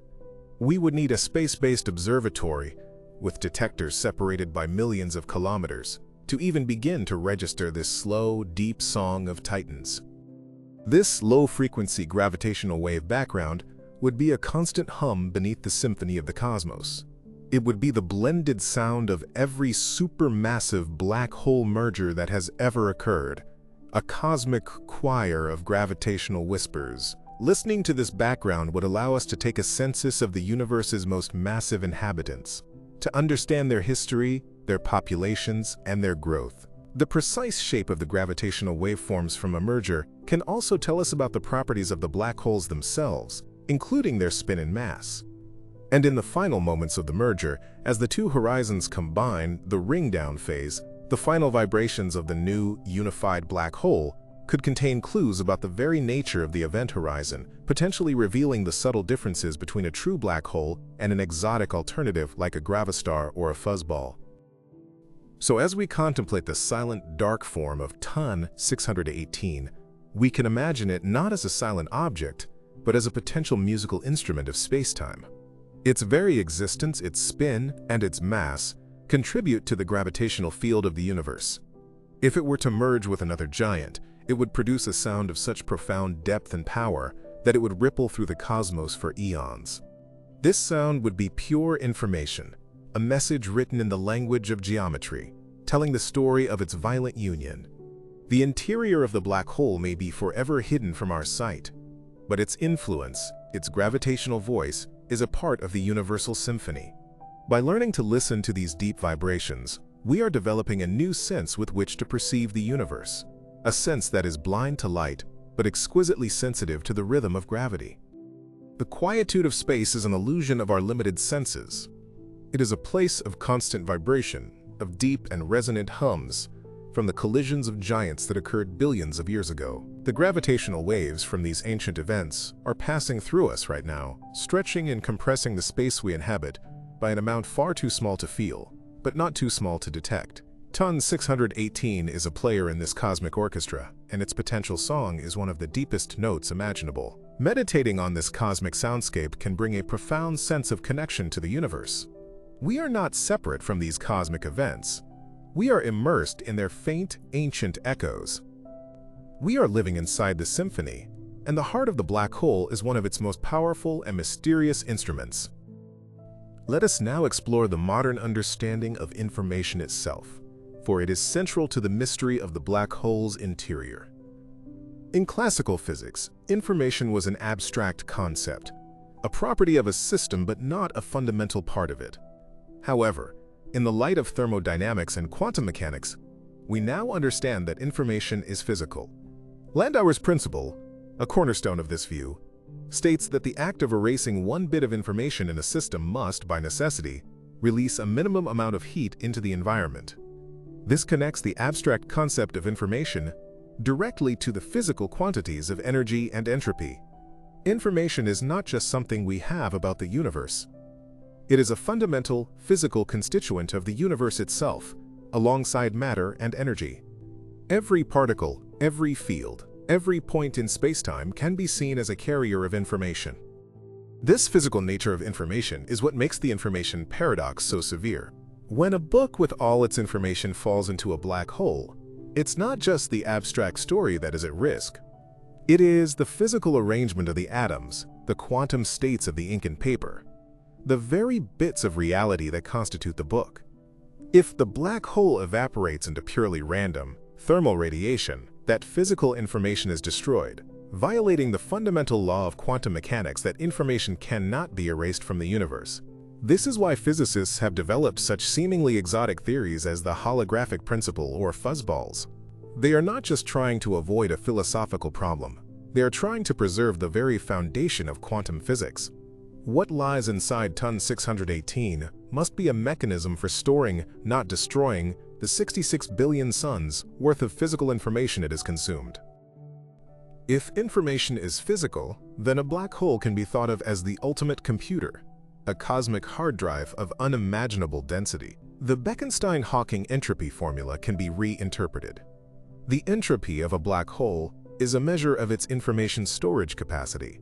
The surface area of the event horizon, measured in tiny units called Planck areas, literally counts the number of bits the black hole can store. For ton 618, this number is astronomically large, far exceeding all the man-made data storage on Earth. Every particle that falls in adds to its mass and its surface area, increasing its memory capacity. The black hole is a perfect information archive, recording everything that has ever crossed its threshold. The question of what's inside is then a question of data storage. Is the information stored in the quantum vibrations of a stringy fuzzball or on a holographic plate at the horizon? This view of the universe as an information processing system is a profound shift in perspective. The laws of physics can be reimagined as the algorithm that the universe is running. The Big Bang was the initial input, and the evolution of stars, galaxies, and life is the computation in progress. In this framework, a black hole is a special kind of processing node. It takes in matter and energy, structured information, and processes it into its most dense and scrambled form. The eventual evaporation of the black hole via Hawking radiation is the output of this computation, a slow release of the processed data back into the cosmos. The great mystery is the nature of the processor itself. What is the physical mechanism inside ton 618 that is capable of performing this colossal computation without violating the fundamental rules of the cosmic program? Contemplating ton 618 as a vast repository of physical information can evoke a unique sense of calm. The past is not truly gone. The light of ancient stars, the matter of long-dead galaxies, the history of billions of years of cosmic events, it all still exists, in a transformed state, within the deep archives of black holes. The universe, through these objects, keeps a record. Nothing is ever truly forgotten. The information is simply translated into a new, more complex and subtle language. The interior of the black hole is a library containing the lost stories of the cosmos, written in a script of quantum gravity that we are only just beginning to learn. The darkness is not an absence. It is an archive of all that has been. Let us now revisit the idea of cosmic evolution, this time through the lens of the fine-tuning problem. Our universe appears to be exquisitely fine-tuned for the existence of life and complexity. If the strength of gravity, the charge of the electron, or the energy of the vacuum were even slightly different, the universe would be a sterile place, devoid of the stars, planets, and chemistry that life requires. This has led some to postulate the existence of a multiverse, an ensemble of an infinite number of universes, each with random physical constants, with us simply inhabiting one of the rare, lucky ones that permits our existence. This is the anthropic principle, but it is a deeply unsatisfying explanation for many physicists, as it relies on pure chance and is inherently untestable. The theory of cosmological natural selection, powered by the Planck star or similar models of black hole interiors, offers a more dynamic and scientific alternative.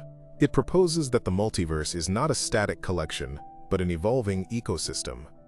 When a black hole like TON 618 gives birth to a new universe, the physical constants of that new universe might be slightly mutated, slightly different from its parents. If a new set of constants is better at producing black holes, that universe will have more offspring. Over countless generations, the multiverse will become dominated by universes whose physics is optimized for the creation of black holes. The fine-tuning we observe is therefore not a lucky accident, but the result of an evolutionary pressure on a cosmic scale.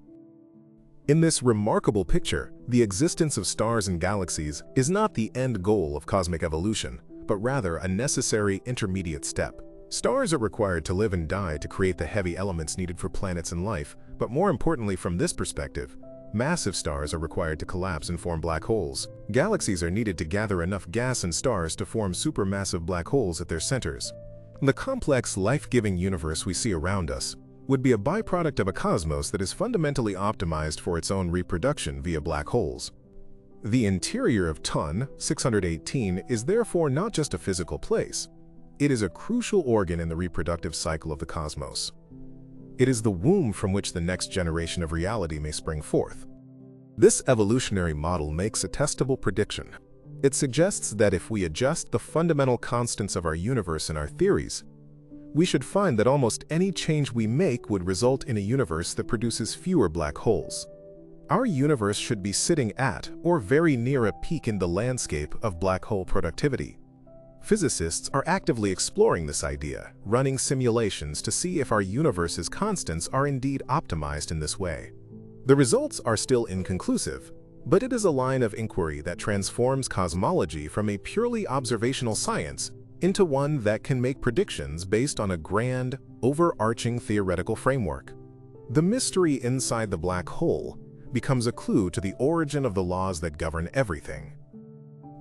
Contemplating our universe as a product of cosmic evolution can bring a sense of profound belonging. We are not living in a random, meaningless accident, but in a cosmos that is the result of a long and successful lineage. The same evolutionary principles that shaped life on our small planet may be a reflection of a deeper, cosmic process. The existence of TON 618, in this light, is not a terrifying anomaly, but a reassuring sign of our universe's fertility and success. It is a symbol that the conditions for cosmic reproduction are met. We are part of a grand, self-perpetuating cycle of creation, and the silent, dark heart of the black hole is the engine of that eternal return.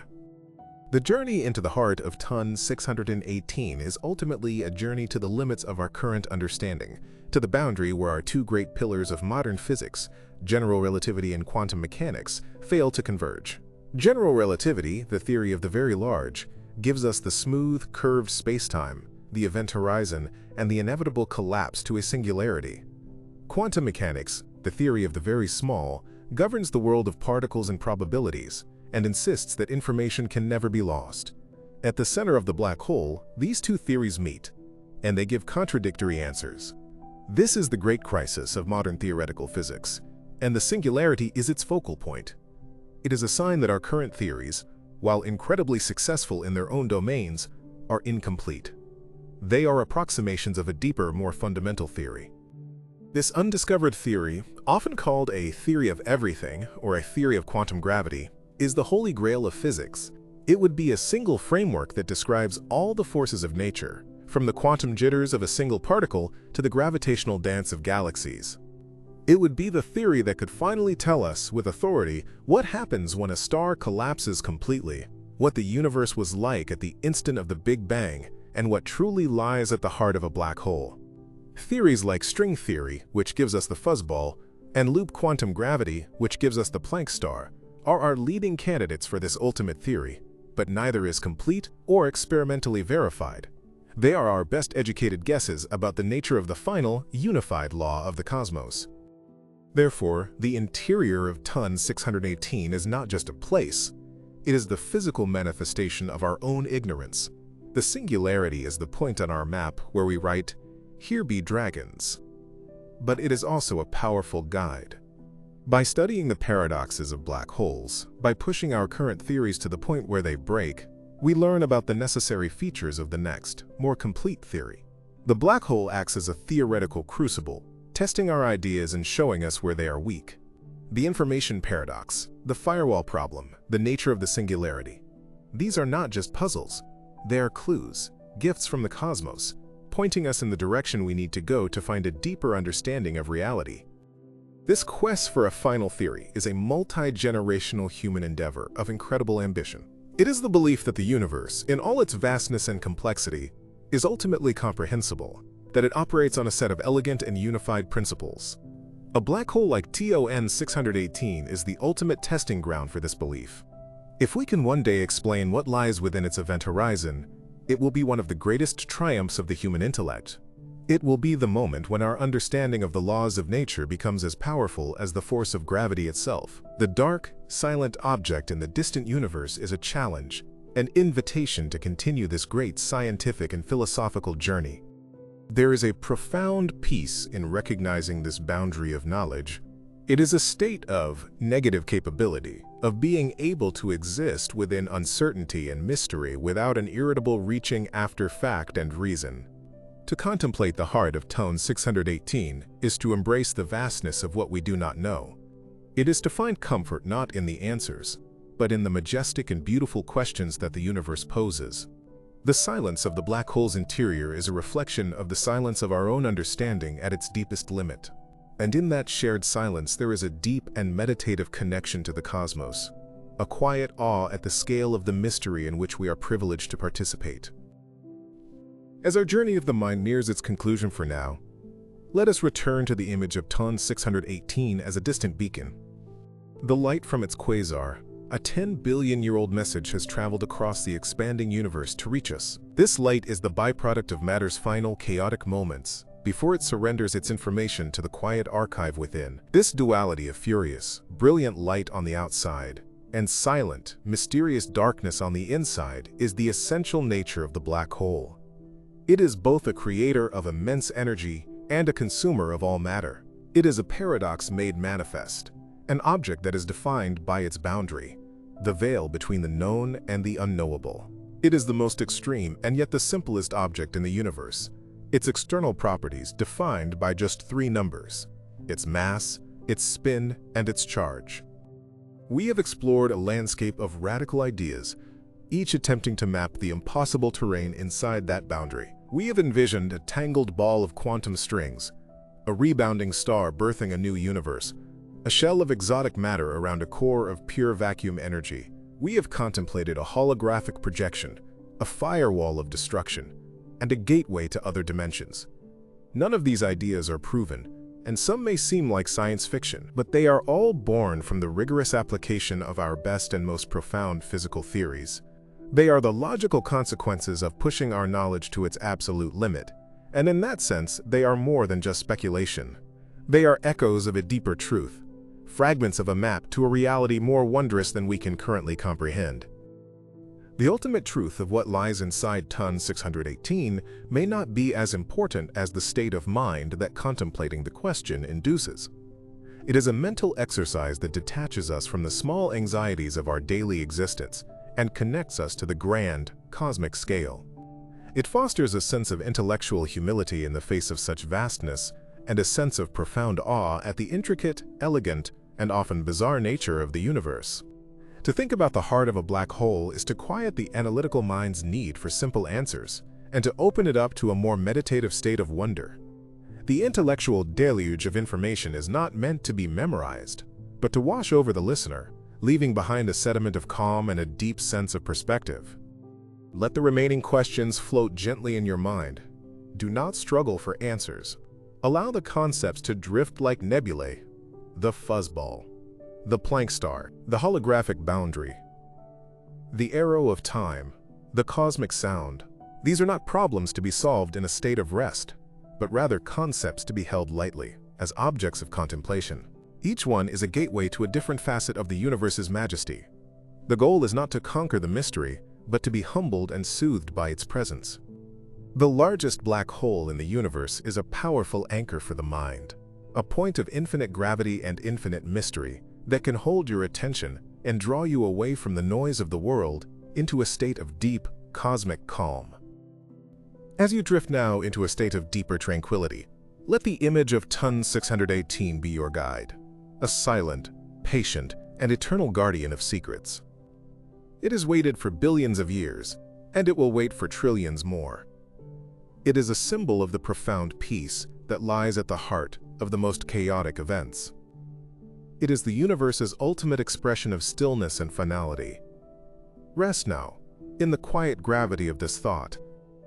Let the darkness of the black hole be a comforting blanket, a reminder of the vast, silent, and peaceful expanse of the cosmos that surrounds us, and the even vaster expanse of the quiet mystery that lies within. Let us now return to the spinning nature of Ton 618. The rotation of such a colossal object does more than just create a ring-shaped singularity. It actively twists the very fabric of space-time around it. This phenomenon, known as the lens-thirring effect or frame dragging, is one of the most sublime predictions of general relativity. Imagine space-time as a thick, viscous fluid. The spinning black hole acts like a submerged, rotating sphere, dragging the fluid of space-time along with it. In the region just outside the event horizon, called the ergosphere, this dragging is so extreme that it becomes impossible for any object to remain stationary. To stand still relative to a distant observer, an object would have to travel faster than the speed of light against the current of space-time, which is impossible. You are forced to orbit. You are caught in a cosmic whirlpool from which you can still escape, but where stillness is forbidden. What lies inside the black hole is a mystery, but just outside, reality itself is forced into a perpetual, swirling dance. The ergosphere, this region of forced motion, is not just a curiosity. It is a potential source of unimaginable power. The physicist Roger Penrose conceived of a method to extract energy from a rotating black hole, a process that now bears his name. Imagine a vessel that enters the ergosphere and splits into two pieces. One piece is allowed to fall into the event horizon, while the other piece is ejected back out. By carefully choosing the trajectories, the ejected piece can emerge with more energy than the original vessel had. The extra energy is stolen directly from the rotational energy of the black hole itself. A sufficiently advanced civilization could, in theory, mine Ton 618, slowing its spin over eons and using the extracted energy to power its entire galactic empire. The black hole, the ultimate sink of energy, could also be the ultimate power plant, its spinning heart a cosmic flywheel charged with the mass of billions of suns, waiting for a clever enough engineer to tap its power. In classical physics, black holes are objects of profound simplicity, a concept elegantly captured by the no-hair theorem. This theorem states that a stable, isolated black hole is completely characterized by only three properties: its mass, its electric charge, and its angular momentum, or spin. Any other hair, any other details about the matter that formed it, such as its chemical composition or its complex shape, is radiated away during the collapse. The final object is a smooth, featureless entity, a pure manifestation of gravity. This is a stunning claim. It means that a black hole formed from 66 billion suns worth of stars is indistinguishable from one formed from an equivalent mass of exotic, antimatter planets, or even a giant cloud of cosmic dust. All the complexity and information is shaved off, leaving behind a perfectly bald object. The heart of Ton 618, in this classical view, is the universe's ultimate act of simplification. However, this classical simplicity is challenged by quantum mechanics. The no-hair theorem seems to directly contradict the idea that information must be preserved. If all the hair is lost, where does the information go? This has led to the modern idea of quantum hair. Theorists now propose that the information is not completely shaved off, but is stored in subtle, quantum mechanical imprints on the black hole's gravitational field at the event horizon. These would be incredibly faint, long-range quantum effects, a kind of permanent memory of what fell in encoded in the very fabric of space-time. This soft hair would be undetectable by any classical measurement, yet it would be enough to ensure that every black hole is unique and that no information is ever truly lost. The perfect simplicity of the classical black hole is replaced by a quantum object with an infinitely subtle and complex texture, its event horizon a canvas painted with the quantum ghosts of its past. Let us probe deeper into the structure of the ring singularity, the predicted core of a rotating black hole like TON 618. Unlike a point singularity, the ring has a structure, a geometry. The mathematics of general relativity suggest that if an observer could pass through the center of this ring, they would not be crushed by infinite gravity. Instead, they would enter a new region of spacetime, a negative universe where gravity is repulsive. This is not a wormhole to a different point in our own universe, but a gateway to an entirely separate cosmos, causally disconnected from ours, where objects push each other apart. The equations further suggest that from this negative universe, one could then pass through another ring singularity into a positive universe like ours, and so on, an infinite ladder of realities nested within the heart of a single spinning black hole. This is the bizarre, labyrinthine structure of the Kerr metric, a mathematical palace of wonders that is almost certainly too perfect to be real. The fantastical reality of nested universes accessible through a ring singularity is likely prevented by the same principle that seems to protect causality throughout the cosmos, the chronology protection conjecture. This idea, closely related to cosmic censorship, posits that the laws of physics are such that they prevent the formation of closed, time-like curves, pathways through spacetime that would allow for time travel to the past. The very act of trying to traverse the ring singularity would likely cause it to become unstable. An infinite concentration of energy, a firewall, would build up at this gateway, destroying any potential traveler and causing the passage to collapse. It seems the universe presents us with the mathematical possibility of time travel and gateways to other realities, but then uses the violent realities of quantum energy to slam the door shut. The interior of TON 618 may be a labyrinth, but it is a labyrinth with no exit. Another way to conceptualize a black hole is as a topological defect in the fabric of spacetime. In physics, a topological defect is a stable configuration of a field that cannot be undone or smoothed out. Think of a knot in a rope or a whorl in a fingerprint. You can move it around, but you cannot get rid of it without cutting the rope. A black hole could be such a defect.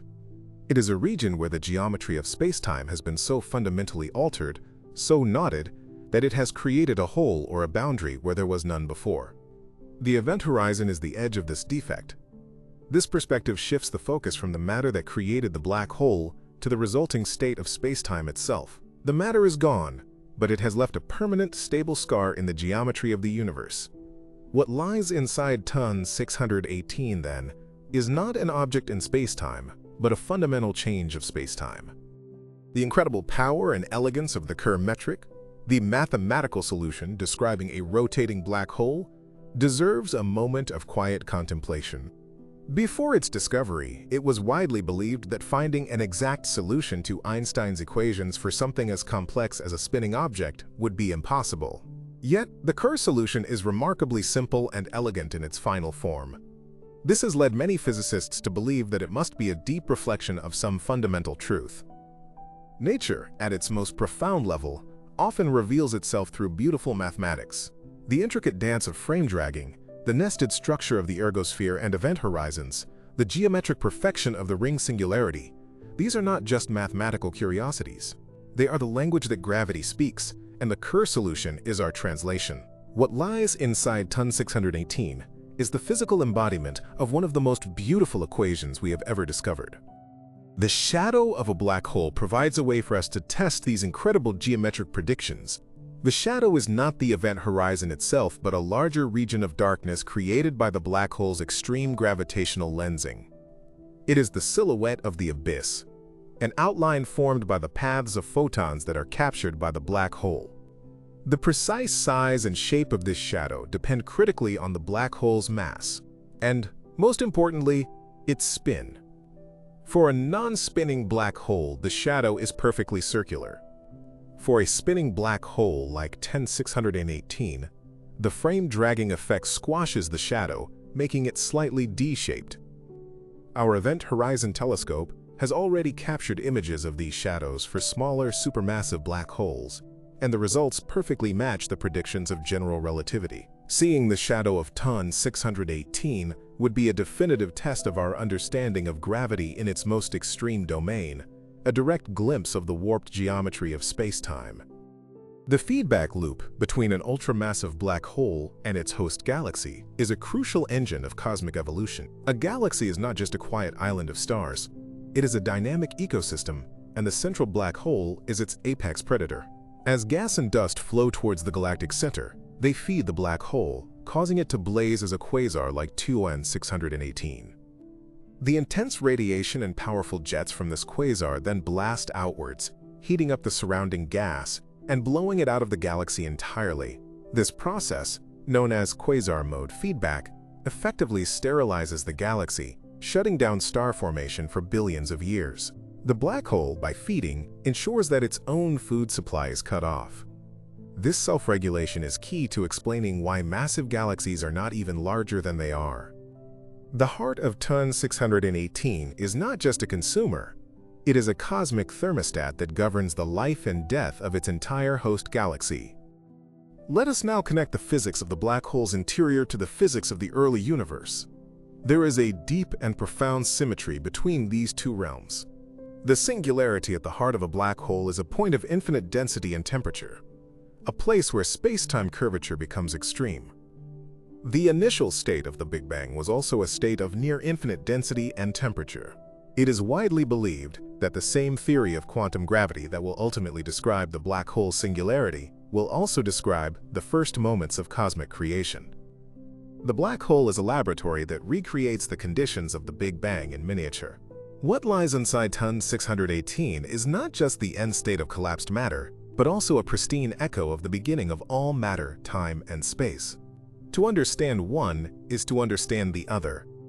Could the mysterious dark energy that drives the accelerated expansion of our universe be connected to black holes? A recent and provocative theory suggests that it might be. In this model, black holes do not contain a classical singularity. Instead, their cores are made of vacuum energy, or dark energy, similar to the Gravistar model. Furthermore, this model proposes that as the universe expands, black holes can grow in mass not just by eating, but by coupling directly to the cosmic expansion. They would gain mass from the universe itself. This cosmological coupling would mean that black holes are the source of the universe's dark energy. They are not just passive objects within the expanding cosmos. They are the engines of its acceleration. The 66 billion solar masses of TON 618 would then not just be a measure of what it has consumed, but also a measure of its contribution to the ultimate fate of the universe. The black hole cosmology or brain world scenario offers another stunning vision of our place in the cosmos. This idea comes from string theory and its higher dimensions. It posits that our entire three-dimensional universe exists as a brain, a membrane floating in a higher dimensional space called the bulk. In this model, what we perceive as the Big Bang might have been the result of a collision between two such brains. Furthermore, it is possible that our entire universe brain is located inside the event horizon of a much larger, higher dimensional black hole.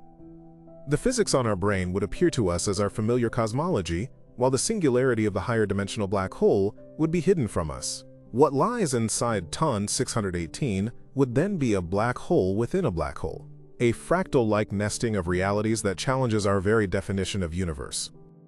In the far, far future of the universe, during what is known as the black hole era, all stars will have died, all gas will have been consumed, and the galaxies as we know them will have dissolved. The only significant objects left will be black holes, remnants of dead stars, and the supermassive giants at the centers of galactic ghosts. For an incomprehensibly long time, the universe will be a dark, cold, and quiet place, populated only by these silent gravitational tombs. They will slowly orbit each other in the darkness, occasionally merging in a final, quiet burst of gravitational waves. The history of the cosmos, the light of a trillion stars, the story of life and consciousness will all be stored within these dark archives. The universe will enter a state of profound cosmic meditation, a quiet epoch of pure gravity. The final act of the black hole era will be the slow process of evaporation. Over timescales that make a Google seem small, even the most massive black holes like TON 618 will radiate away their mass through the gentle whisper of Hawking radiation. This process is the universe's ultimate act of recycling. The information and mass energy that were locked away for eons will be slowly returned to the cosmos in a diffuse bath of low-energy photons and other particles. The universe will transition into the dark era, a final state of near-perfect emptiness and equilibrium, with only a faint, cold radiation permeating the infinite void. The grand story of matter and structure will be over. The final legacy of TON 618 will be a contribution to this final, faint warmth, a last, ghostly testament to the titanic structures that once were. This grand cosmic narrative from the Big Bang to the final evaporation gives us a profound sense of perspective. Our current era, the stelliferous era, the age of stars, is a brief, bright, and beautiful flicker in the lifespan of the universe. It is a fleeting moment of warmth and light between the initial fire of creation and the final, cold darkness. TON 618 is a creature of this vibrant era, a product of its abundance of matter and energy. But it is also a bridge to the future, a harbinger of the black hole era that is to come. To contemplate its existence is to contemplate the entire lifespan of the cosmos, to see our own time not as a permanent state of being, but as a precious and transient phase in a much grander story. Let us now turn to one of the most exciting and deeply mysterious ideas in modern physics, the conjecture known as ER equals EPR. This is a proposed duality between two seemingly unrelated concepts from Einstein's work. ER stands for Einstein-Rosen bridges, which are wormholes, theoretical tunnels through spacetime. EPR stands for the Einstein-Podolsky-Rosen paradox, which describes the phenomenon of quantum entanglement, the strange, spooky action at a distance that links the fate of two particles no matter how far apart they are. The ER equals EPR conjecture boldly claims that these two concepts are, in fact, the same thing. Every entangled pair of particles is connected by a microscopic, non-traversable wormhole. The geometry of spacetime is directly woven from the fabric of quantum entanglement. If ER equals EPR is true, it completely revolutionizes our understanding of what lies inside a black hole. Consider a black hole that has been evaporating for a long time. The Hawking radiation it has emitted is entangled with the particles still inside. According to ER equals EPR, this means the interior of the black hole is connected via a vast network of microscopic wormholes to the cloud of radiation that is now spread across the distant universe. The black hole is not an isolated prison. Its interior is geometrically connected to its exterior. This could solve the firewall paradox. An astronaut falling into the black hole would not hit a wall of fire, but would instead enter this complex wormhole geometry, this quantum spacetime, and their information would be non-locally connected to the outside world, preserving the laws of quantum mechanics without any violent drama at the event horizon. This vision of the black hole's interior as a nexus of spacetime tunnels is perhaps the most radical yet. It suggests that space itself is not fundamental, but is an emergent property of quantum entanglement. Where there is entanglement, there is a geometric connection. The smooth, continuous space we experience is a macroscopic illusion, a coarse-grained approximation of an incredibly complex, quantum-entangled network. The interior of TON 618 would be a place where this fundamental quantum nature of spacetime is revealed. It would not be empty space curved around a singularity, but a dense tapestry woven from the entanglement between all the particles that have ever fallen in, and all the radiation that has ever been emitted. To be inside the black hole is to be inside the quantum wave function of the universe. Contemplating ER equals EPR can induce a profound sense of unity and interconnectedness. It suggests that the fabric of reality is woven from relationships, from the spooky connections between its most fundamental parts. The separation between objects in space may be an illusion. At a deeper level, everything that has ever interacted is connected by these invisible threads of entanglement, these microscopic wormholes.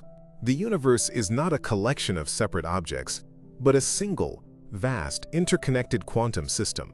The black hole is the place where this interconnectedness becomes paramount, where the geometry of space is so profoundly shaped by entanglement that our classical notions of distance and separation completely break down.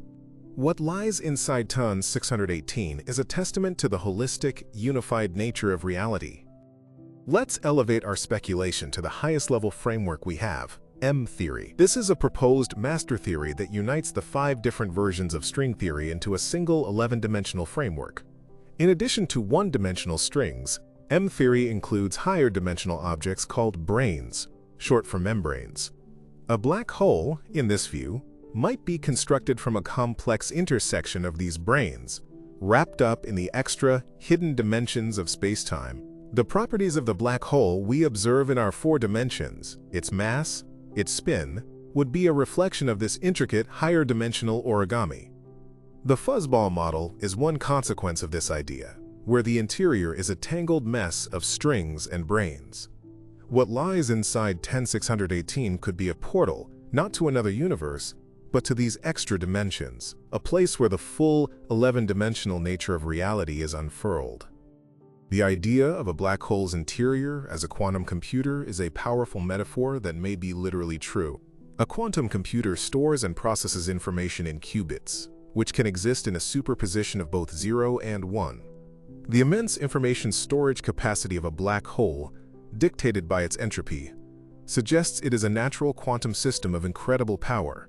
The process of matter falling in and the black hole subsequently evaporating could be seen as a colossal quantum computation. What is it computing? Perhaps it is solving the complex equations of quantum gravity itself. Or perhaps, as some have speculated, the universe is a simulation and black holes are the ultimate processors, running the code that generates our reality. The interior of ton 618 would then be the server room of the cosmos, a place of pure, unimaginable computational activity. Let's consider the exotic states of matter that might exist just before the final singularity is reached. As matter is crushed, it is stripped down to its constituent parts. Stars become a sea of electrons and nuclei, then a fluid of neutrons. Under even greater pressure, the neutrons themselves should dissolve into a quote-quote gluon plasma, a soup of the most fundamental particles we know. But what if the pressure continues to increase? It is hypothesized that quarks themselves could be squeezed into a new state of matter called color superconducting quark matter, where they flow without any resistance, a perfect fluid of fundamental particles. The core of ton 618 could be a vast ocean of this exotic substance, a state of matter that has not existed in the universe since the first microsecond of the Big Bang. The black hole is a cosmic time machine, recreating the primordial fluids of creation in its heart. The amplituhedron is a revolutionary new mathematical object that may provide a completely new way to think about physics, and by extension, black holes. It is a geometric object that allows physicists to calculate the outcomes of particle collisions without any reference to the classical concepts of spacetime or locality. It suggests that the geometry of the amplituhedron itself might be more fundamental than the spacetime we experience. The properties of space, time, and causality would emerge from the properties of this deeper mathematical jewel. If this is true, then the problem of the black hole singularity might be a pseudo-problem. The singularity is a place where our concept of space-time breaks down, but perhaps space-time was never the fundamental reality to begin with. The question what lies inside might be unanswerable in spatial terms, because at its heart, the black hole is a pure manifestation of this deeper geometric reality beyond spacetime. The it-from-bit hypothesis, famously coined by physicist John Archibald Wheeler, proposes that information is the most fundamental ingredient of reality. Every particle, every force, every bit of spacetime is ultimately built from binary choices, from yes-no questions, from bits of information. The universe is, in this view, a participatory cosmos that comes into being through the act of observation and information registration. The black hole presents a fascinating paradox in this framework. It is the ultimate information processor and storage device, yet it seems to hide this information behind an impenetrable veil. What lies inside ton 618 from the it-from-bit perspective is pure information, a dense and complex arrangement of qubits that gives rise to the illusion of curved spacetime and a singularity. The physical world is a manifestation of an underlying quantum algorithm, and the black hole is its most extreme and mysterious subroutine. Let us explore Sir Roger Penrose's theory of Conformal cyclic cosmology, CCC. In this vision, the universe is an endless cycle of eons. The end of our universe, the cold, empty state of heat death, is not a final end. After an almost infinite amount of time, when all black holes have evaporated and only massless photons remain, the universe loses its sense of scale. Without massive particles, the concepts of time and distance become meaningless. Penrose argues that this future, scale-invariant state of our universe becomes mathematically identical to the hot, dense, scale-invariant state of a Big Bang. The end of our eon becomes the beginning of the next. The universe is reborn from its own ashes in a new Big Bang, and the cycle continues, eternally. In Penrose's conformal cyclic cosmology, supermassive black holes like TON 618 play a crucial role. They are the last bastions of matter and information in one eon, and their slow evaporation via Hawking radiation is the final process that cleans the slate, allowing the universe to achieve its final, scale-invariant state. However, Penrose also speculates that information from the previous eon could leak through. He proposes that we might be able to see the evidence of black holes from the previous eon as specific, circular patterns of uniform temperature in the cosmic microwave background radiation, the faint afterglow of our own Big Bang. These would be the Hawking points, the ghostly final size of the titans of a previous cosmos. The interior of TON 618 is a tomb for the matter of our eon, but its existence is part of a process that allows for cosmic reincarnation. This idea of an eternal, cyclical universe offers a profound sense of peace and continuity. Our existence is not a random, one-off event, but a part of a grand, repeating pattern. The universe does not have a beginning or an end, but is in a state of constant transformation. The laws of physics themselves ensure that the cosmos is reborn, again and again. The silence and darkness that will one day consume our universe is not a final death, but a necessary winter, a period of rest before the spring of a new creation. To contemplate the cyclical nature of reality is to align oneself with the deepest rhythms of the cosmos, to understand that all endings are also beginnings. The black hole is the midwife of this process, the agent of dissolution that makes renewal possible. Let us consider the aesthetic dimension of the black hole. It is an object of sublime terror and beauty. Its power is absolute, its nature mysterious, and its scale mind-boggling. This combination of awe and fear is the essence of the sublime. It is the feeling of being in the presence of something overwhelmingly powerful, yet feeling safe enough to contemplate it. The black hole is perhaps the most sublime object in all of nature. Its perfect darkness is a canvas onto which we project our deepest questions about existence, mortality, and the infinite. The brilliant light of its accretion disk, the furious scream of the quasar, only serves to highlight the perfect, silent blackness within. It is a cosmic yin-yang, a dance of ultimate violence and ultimate peace. The human impulse to understand an object like TON 618 is a reflection of our own consciousness. We are, as far as we know, the universe's way of thinking about itself. Our minds, which evolved to navigate the plains of Africa, are now capable of constructing mathematical and philosophical frameworks to probe the heart of a black hole 10 billion light-years away. This is a miracle in its own right. The quest to understand what lies inside the black hole is not just about physics. It is about the expansion of consciousness itself. It is about our innate drive to find our place in the cosmos, to map the boundaries of the known, and to stand in respectful awe of the unknown. The mystery of the black hole's interior is a mirror reflecting the limitless potential of our own minds. The silence we attribute to space is a silence of a particular kind. It is the absence of sound traveling through air, for there is no air. But it is not an absence of communication. The universe speaks in a language of light, of gravity, of fundamental particles. The interior of the black hole is a region of ultimate silence in all these languages.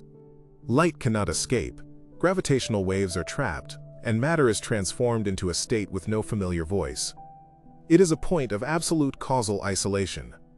To contemplate this perfect silence can be a profound meditative practice. It is an anchor for the mind in a noisy world. It is a reminder that beneath all the activity of the cosmos, there is a foundation of deep, profound, and eternal stillness. Let's return to the concept of black hole remnants. If information is truly preserved, and a black hole evaporates completely, some theories suggest that the evaporation process doesn't go all the way to zero.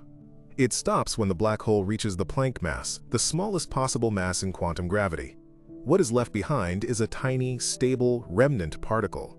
This particle would be incredibly dense, and it would contain all of the information of the original, massive black hole. Our universe could be filled with these remnants, the information-rich ashes of dead black holes. They would be a form of dark matter, almost impossible to detect. The 66 billion solar mass library of Ton 618 would one day shrink down to a single, stable particle, a cosmic data crystal containing the story of a galaxy's heart, floating silently in the final void. This idea of information being compressed into a remnant particle stretches our imagination to its limits. How can the vast complexity of 66 billion suns be encoded in a single subatomic object? The answer must lie in the holographic principle and the nature of quantum information. The number of possible quantum states even a simple system can have is exponentially vast. A Planck mass remnant would have enough potential quantum states to encode an almost infinite amount of information. It would not be a simple particle, but a maximally complex quantum system, its internal state, a perfect record of the black hole's history. What lies inside Ton 618 is destined to become one of these cosmic relics, a final, irreducible nugget of reality, a testament to the universe's incredible ability to store information in the smallest possible spaces. We have journeyed far in our minds, through layers of theory and speculation. We have touched upon the geometry of space-time, the nature of information, the birth of universes, and the ultimate fate of reality. Throughout this journey, Ton 618 has been our anchor, our focus point. It is a real object in our universe, a data point that our theories must explain. It is not just a philosophical abstraction. Its existence constrains our models and fuels our imagination. The fact that such an object can exist, that nature can produce a gravitational entity of such staggering scale and simplicity, is a profound truth about the universe we inhabit. It tells us that the universe is a place of extremes, a place of wonder, and a place that will continue to challenge our understanding for a long time to come. Let the intellectual weight of these concepts settle. Allow the mind to cease its striving for a single, definitive answer. The purpose of this journey is not to arrive at a destination of certainty, but to float in an ocean of profound and beautiful possibilities. Each theory is a current in this ocean, and to experience them is to experience the depth and breadth of human curiosity. The calm that arises from this state is not one of ignorance, but one of enlightened wonder. It is the peace that comes from accepting the scale of the mystery and finding beauty in the questions themselves. The heart of the black hole is a mystery, and in that mystery we can find a profound and expansive stillness. Imagine yourself as a disembodied observer, floating in the void 10 billion light-years from home, watching the spectacle of the quasar Ton 618. You see the brilliant, swirling disk of matter, hotter and brighter than a trillion suns, a cosmic whirlpool of light and fury. The two colossal jets of energy erupting from the poles pierce the darkness for millions of light-years. It is a display of power that dwarfs any human conception of violence. Yet, at the center of this maelstrom, there is a region of perfect blackness, a sphere of absolute calm and silence. This juxtaposition of ultimate chaos and ultimate peace is the essential paradox of the black hole. It is a visual mantra, a cosmic symbol of the stillness that can be found at the heart of any storm. This journey has been a testament to the power of abstraction.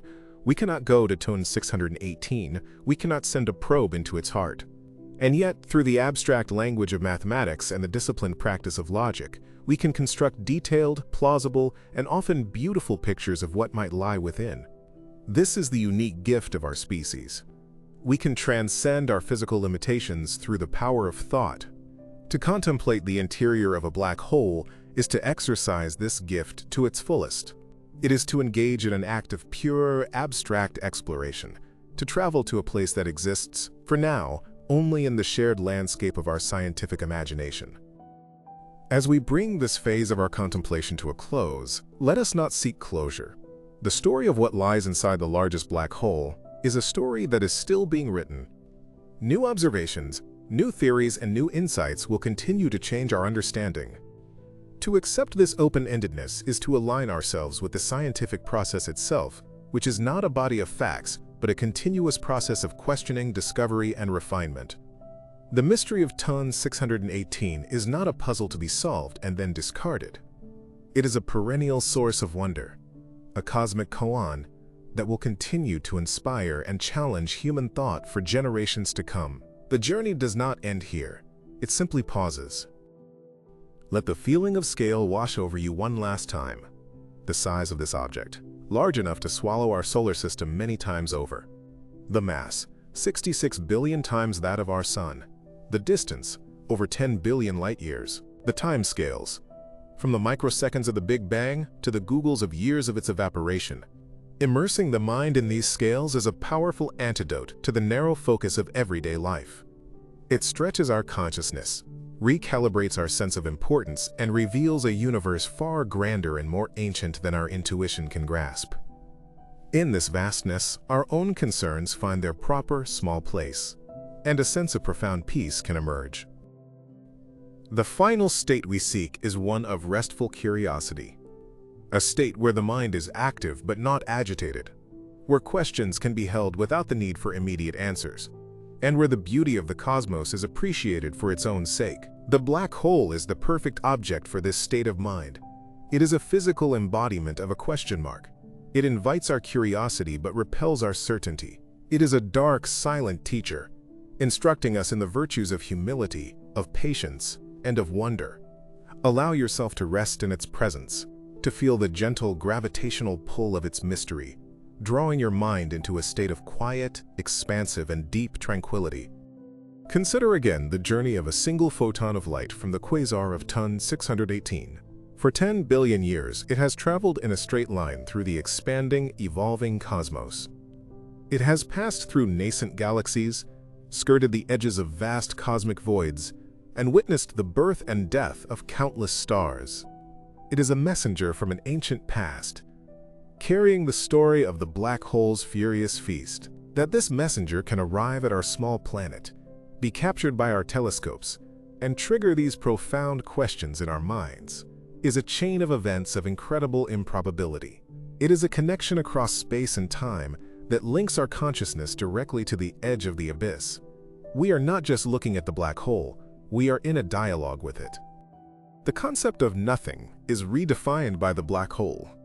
The vacuum of space, once thought to be a true void, is now understood to be a buzzing sea of virtual particles. The interior of the black hole, from the classical perspective, is the ultimate state of nothingness, where matter is crushed out of existence. But from a quantum perspective, it is a state of maximum information and complexity.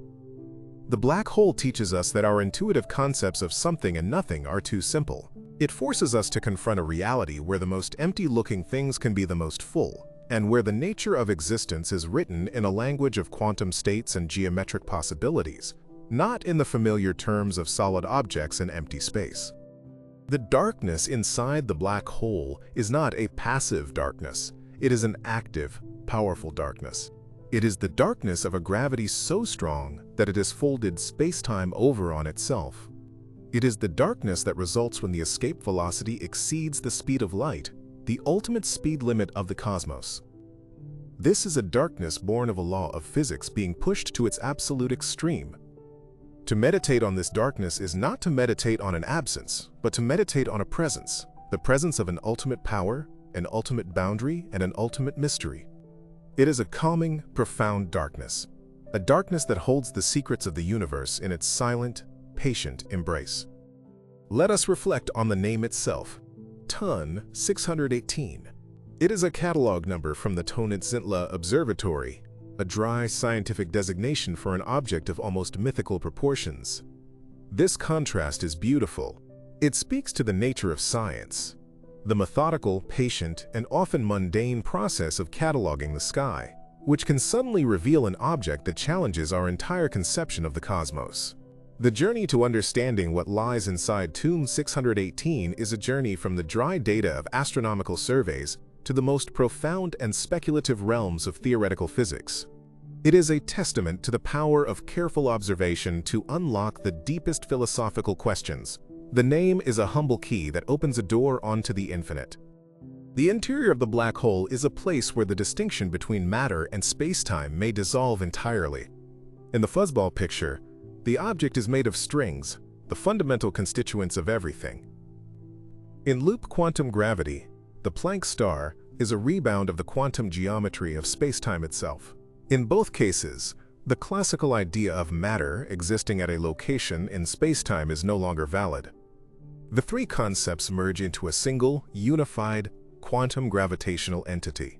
What lies inside TON 618 is perhaps a new state of reality for which we have no name, a state where the dancer, matter, and the dance, space-time, become one. It is the ultimate unification, happening silently in the heart of the abyss. The feeling of awe that a black hole inspires is a vital human emotion.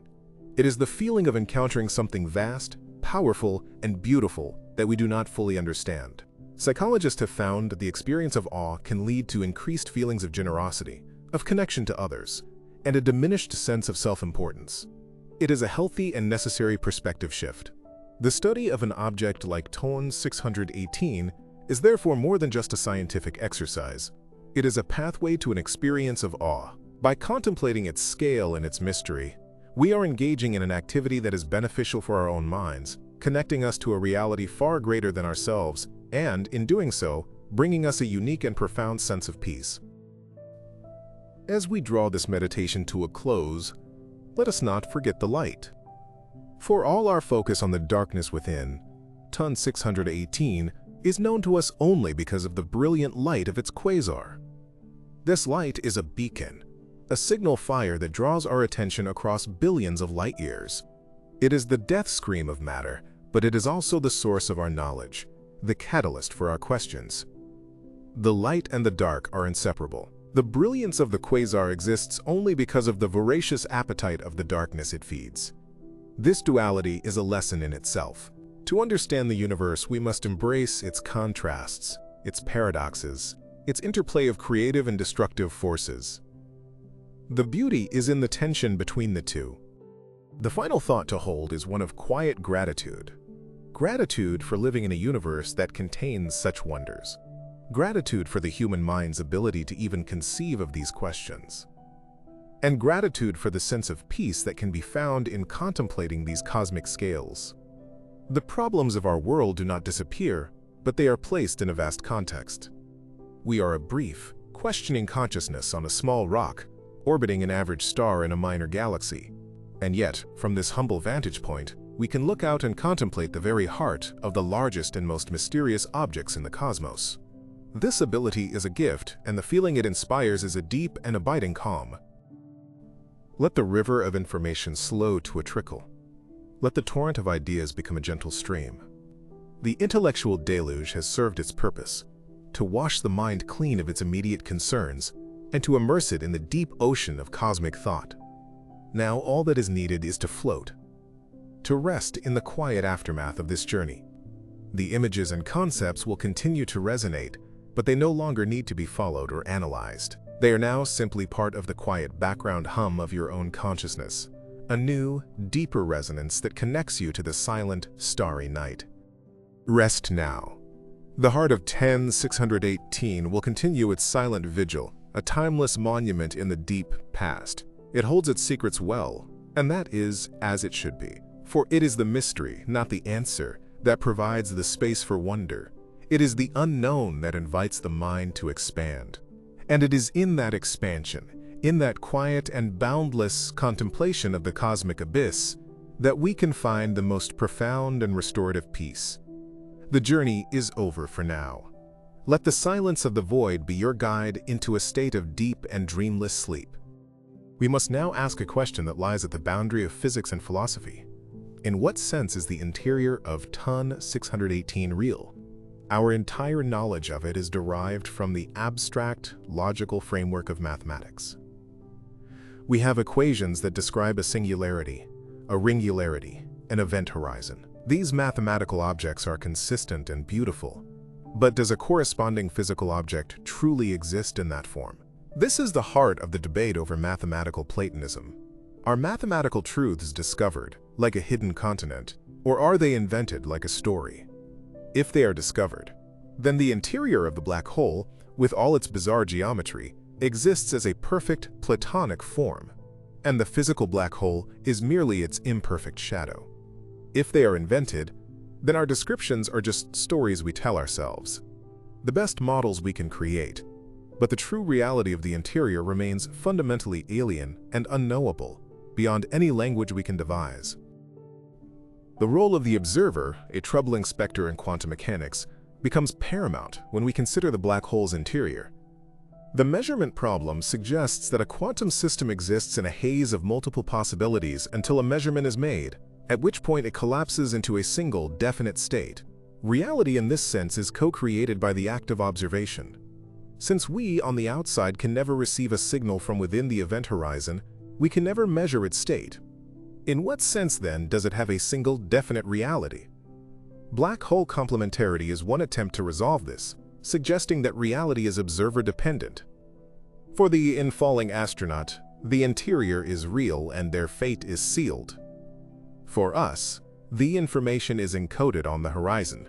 The universe does not need to have one single story, only a consistent one for every possible observer.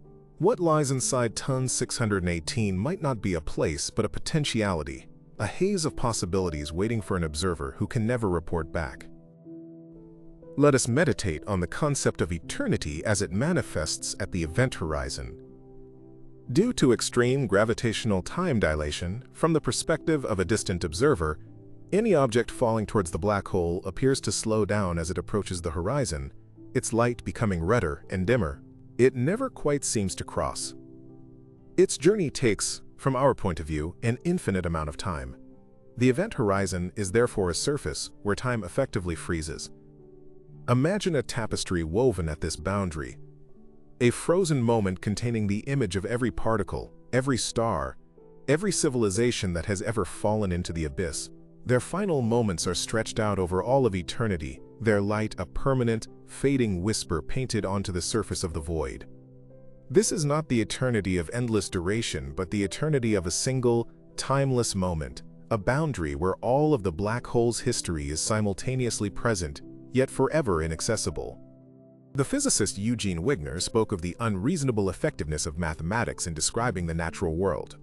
Nowhere is this more apparent than with black holes. We sit on a small planet, our minds products of biological evolution, and yet we can write down a few lines of symbols that accurately predict the existence, the properties, and even the shadow of an object as alien as ton 618, an object of unimaginable scale and power located billions of light years away. Why should this be? Is the universe, at its core, fundamentally mathematical? Is its structure built upon the same logical and geometric principles that our minds are capable of grasping? If so, then our quest to understand the black hole's interior is not a hopeless endeavor. We are not trying to impose our own logic on a chaotic reality, but are instead trying to decipher a logic that is already there, a cosmic grammar that we were born to in some deep sense understand. The black hole is the universe's ultimate teacher of humility. In our daily lives, we are accustomed to a world that is, for the most part, predictable and intuitive. But the black hole shatters this intuition. It presents us with a reality where space becomes time, where infinities are possible, where information is hidden, and where our most successful theories contradict each other. It forces us to admit the profound limits of our own understanding. It reminds us that nature is not obligated to conform to our common sense. This intellectual humility is not a sign of failure, but a form of deep wisdom. It is the letting go of our arrogance, our assumption that we can and should understand everything easily. To contemplate the mystery of ton 618 is to embrace this wisdom, to find peace in the acceptance of a mystery far greater than ourselves. We often picture galaxies as isolated islands of stars, but this is a profound simplification. On the largest scales, the universe is structured like a colossal, three-dimensional spiderweb. This cosmic web is woven from vast filaments of dark matter and intergalactic gas, and galaxies exist only at the nodes, the intersections of these filaments. The space between the filaments is composed of vast, empty voids. A giant like Ton 618 could not have grown so large in isolation. It must reside in one of the densest, most massive nodes of this cosmic web. Its growth was fueled by the steady, channeled flow of matter along these cosmic rivers. To understand the black hole, we must understand its habitat. It is not just an object in a galaxy. It is the heart of a nexus in the grand, invisible architecture of the cosmos, a spider at the center of a web of truly cosmic proportions. The universe is haunted by ghosts. These ghosts are neutrinos, fundamental particles with almost no mass that are produced in the hearts of stars and in the Big Bang itself. Trillions of them are passing through your body every second, and through the entire Earth as if it were not there. They interact so weakly with other matter that they are almost impossible to stop. Almost. The core of a black hole, the region approaching the singularity, is a place of such unimaginable density that even a neutrino's ghostly passage is finally halted. The black hole is the only object in the universe that can reliably capture these particles. Its interior is therefore a repository not just of normal matter, but of the universe's most elusive substance. The secrets of the neutrino, its precise mass and properties, might be forever stored in the silent gravitational archive of Ton 618. Let us return to the mystery of dark matter, the invisible substance that holds our galaxies together. While we do not know what it is, we know it has gravity. As such, it is just as susceptible to the pull of a black hole as normal matter. Over billions of years, a vast amount of the dark matter halo surrounding TON 618's host galaxy must have been consumed by it. A significant fraction of its 66 billion solar masses is not made of former stars or gas, but of this enigmatic, invisible substance. The interior of the black hole is therefore one of the few places in the universe where dark matter is concentrated to extreme densities. If dark matter particles can annihilate each other, as some theories predict, the core of the black hole could be a faint source of high-energy radiation from these annihilations, a signal that is forever trapped inside. The abyss is a dark matter laboratory, but its results are for its eyes only. The space around Ton 618 is far from empty or quiet. It is a violent, chaotic region bombarded by cosmic rays, high-energy particles, mostly protons, that have been accelerated to near the speed of light. These particles are flung across the universe by supernovae and the magnetic fields of other black holes. When these cosmic rays encounter the turbulent, powerful magnetic fields in TON 618's accretion disk, they are deflected, trapped, and re-accelerated to even more incredible energies. The black hole's immediate vicinity would be a lethal storm of radiation and high-speed particles, a cosmic particle accelerator far more powerful than anything we could build on Earth. The silent blackness of the event horizon is surrounded by a screaming, invisible tempest, a testament to the electromagnetic fury that accompanies gravitational collapse. The universe has a memory, and that memory is written in the language of gravitational waves.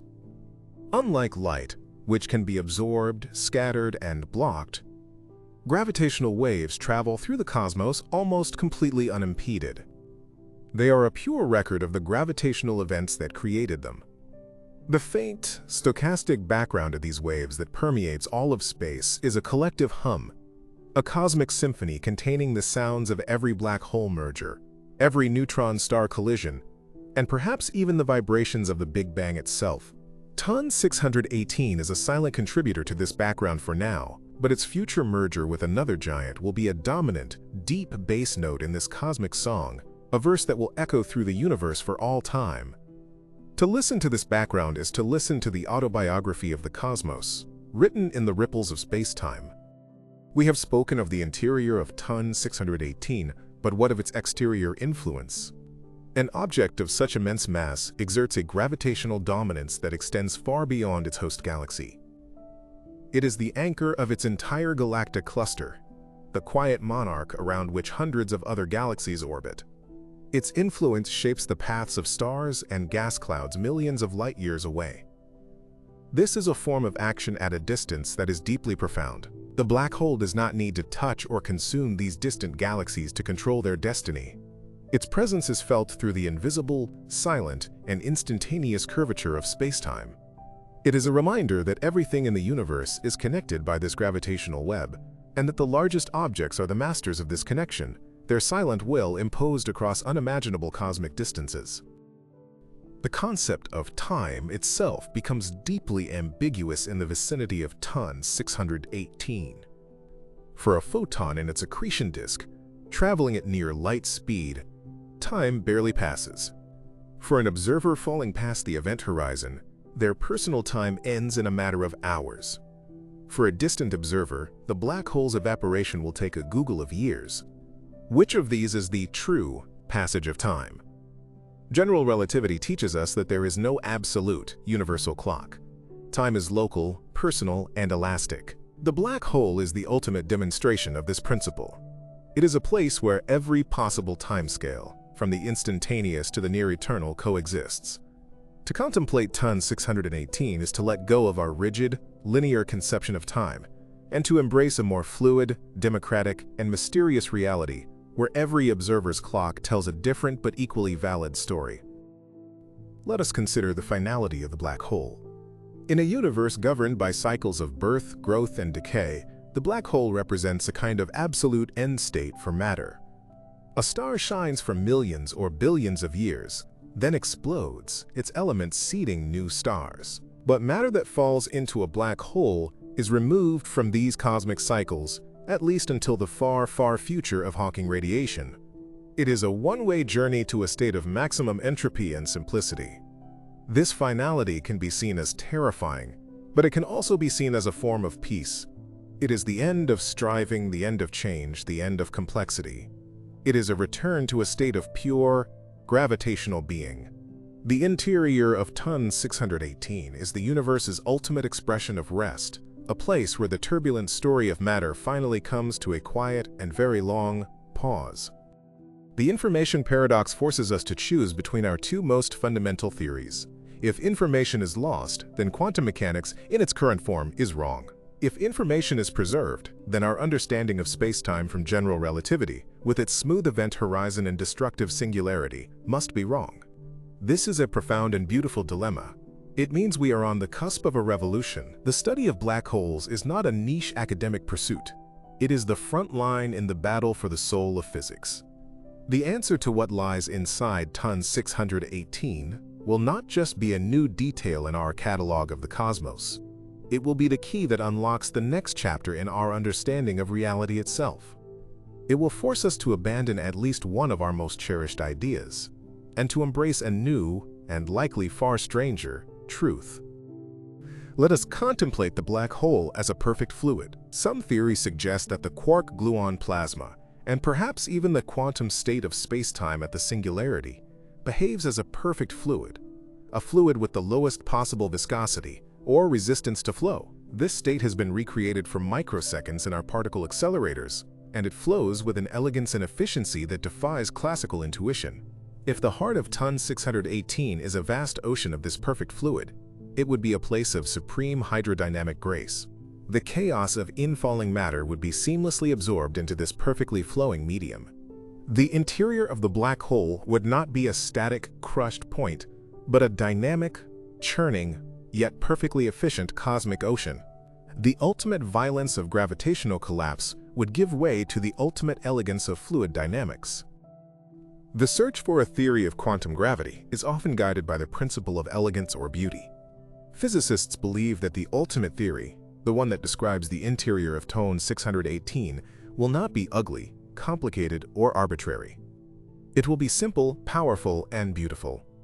This is a faith, an aesthetic guiding principle, but it has been a remarkably successful one throughout the history of science. Both general relativity and the standard model of particle physics are stunningly elegant and mathematically beautiful theories. The profound ugliness of the singularity, its infinite nonsensical nature, is seen as a sign that our current description is wrong. The true description of the black hole's heart will, we believe, resolve this ugliness into a new and deeper form of beauty, a new, elegant structure that we have not yet had the imagination to conceive. What is the color of a black hole? In the literal sense, it has none, as it absorbs all light. But in the metaphorical sense, its color is the color of pure potential. It is a blank canvas. Because we cannot see inside, it can be anything our theories can imagine. It is a fuzzball, it is a Planck star, it is a wormhole, it is a gravastar. It is all of these things at once in the landscape of our scientific imagination. This uncertainty is not a failing, it is an opportunity. It is a space for creativity, for new ideas, for the what-if questions that drive science forward. The darkness of the black hole is the darkness of a seed in the ground, a darkness pregnant with the possibility of future growth and future understanding. Let's consider the relationship between randomness and order.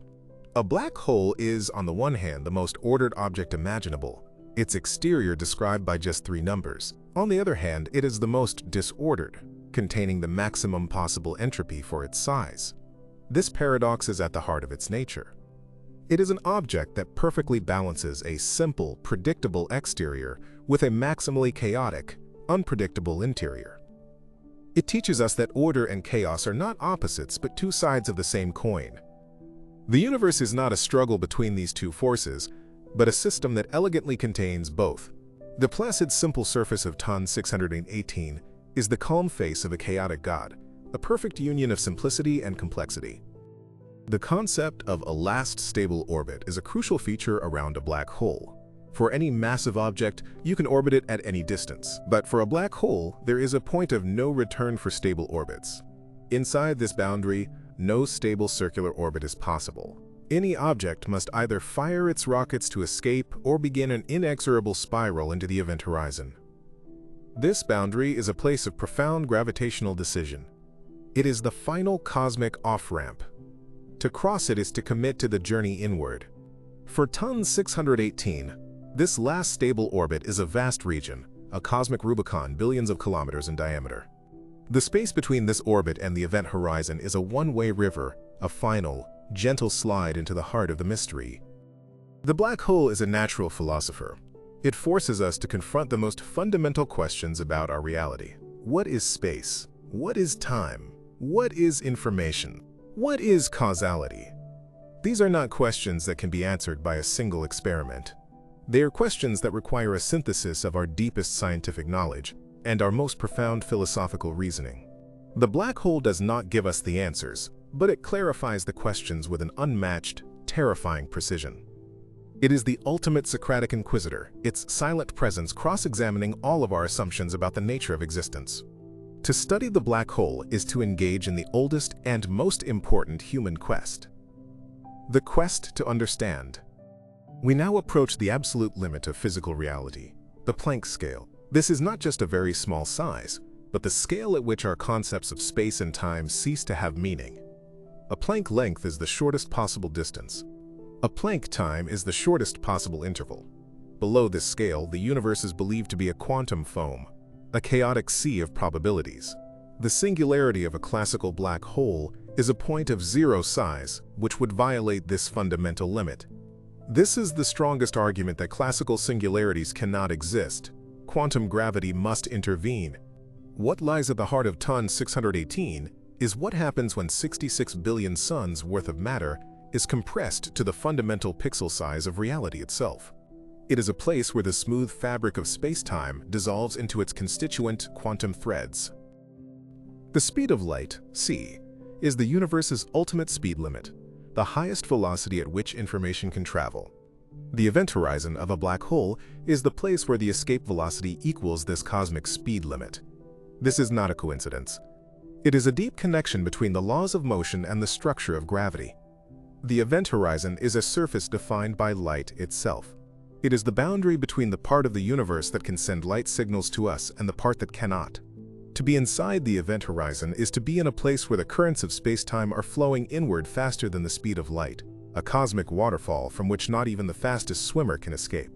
What lies inside Ton 618 is a realm where the fundamental speed limit of the cosmos has been turned into the wall of a prison. Another absolute limit is the holographic bound, which states that the amount of information that can be contained within any region of space is not proportional to its volume, but to the area of its surface. This is a deeply counterintuitive idea, but it is a firm prediction from black hole thermodynamics. A black hole is the most information-dense object possible, and it perfectly saturates this bound. It is a physical manifestation of the universe's ultimate information storage limit. This suggests that reality may be fundamentally two-dimensional, that the third dimension is an illusion. The interior of TON 618, for all its vast volume, can contain no more information than can be encoded on its two-dimensional event horizon. It is the ultimate proof that the universe is a hologram. The Bekenstein bound is a related concept that places an upper limit on the entropy or information of any system of a given size and energy. A black hole is a Bekenstein-bound object. It has the maximum possible entropy for its mass. This means it is the most complex, most disordered, most information-rich system that can possibly exist. When we ask what lies inside TON 618, we are asking what a system looks like when it reaches the absolute physical limit of complexity. It is a state of perfect, organized chaos, a system that contains the maximum number of possible microstates. It is the endpoint of all physical processes, the state towards which all systems that are not protected from gravitational collapse will ultimately evolve. It is the universe's final, most complex thought. These ultimate limits, the Planck scale, the speed of light, the holographic bound, are the fundamental rules of the cosmic game. They are the laws that define the boundaries of the possible. A black hole like TON 618 is not a violation of these rules. It is an expression of them. It is what happens when you take the rules of gravity, quantum mechanics, and information, and you push them to their absolute conclusion.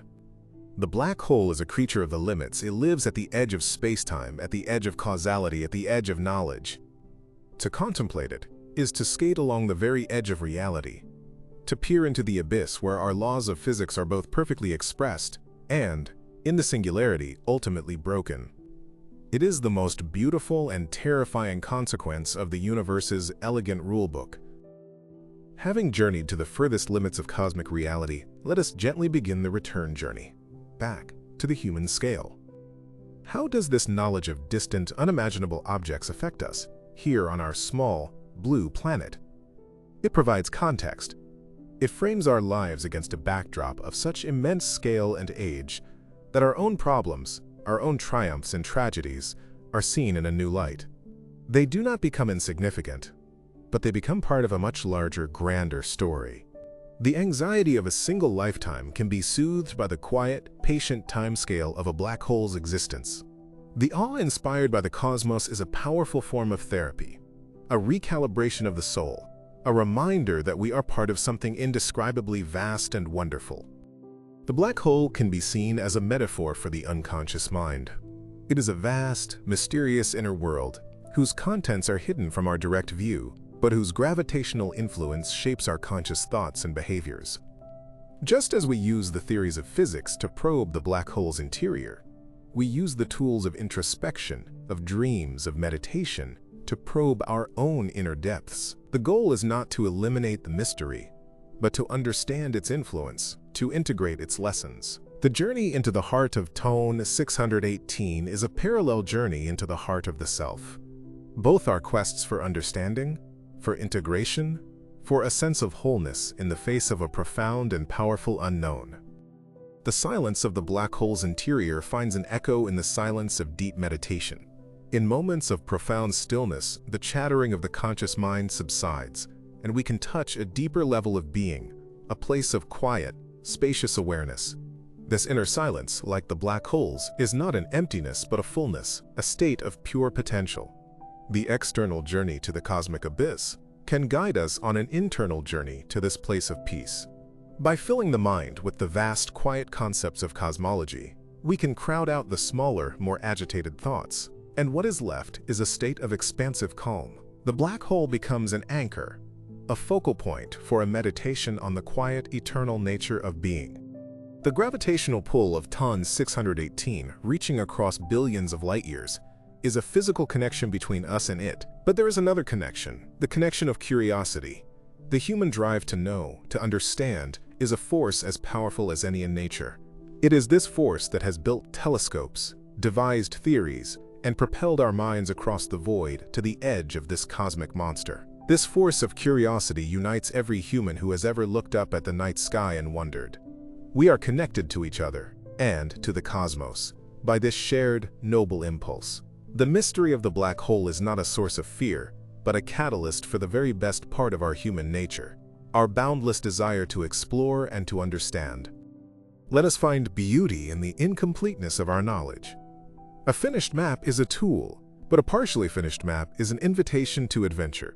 Our understanding of the universe and of the black hole's interior is such a map. Its vast, uncharted territories are not a sign of failure, but a promise of future discovery, future wonder, and future awe. To live at a time when the heart of the largest black hole is still a deep mystery is a profound gift. It means we get to participate in one of the greatest intellectual adventures in human history. We are not just spectators of a known cosmos, we are explorers of an unknown one. And in that role there is a deep sense of purpose and a profound sense of peace. The light of the stars you see in the night sky is ancient. It is a message from the past, a postcard from a distant time and place. The light from Ton 618 is one of the oldest such messages we have ever received.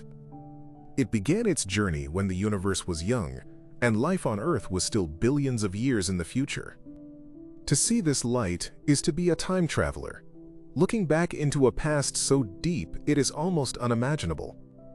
This simple act of looking up connects us to the grand sweep of cosmic history.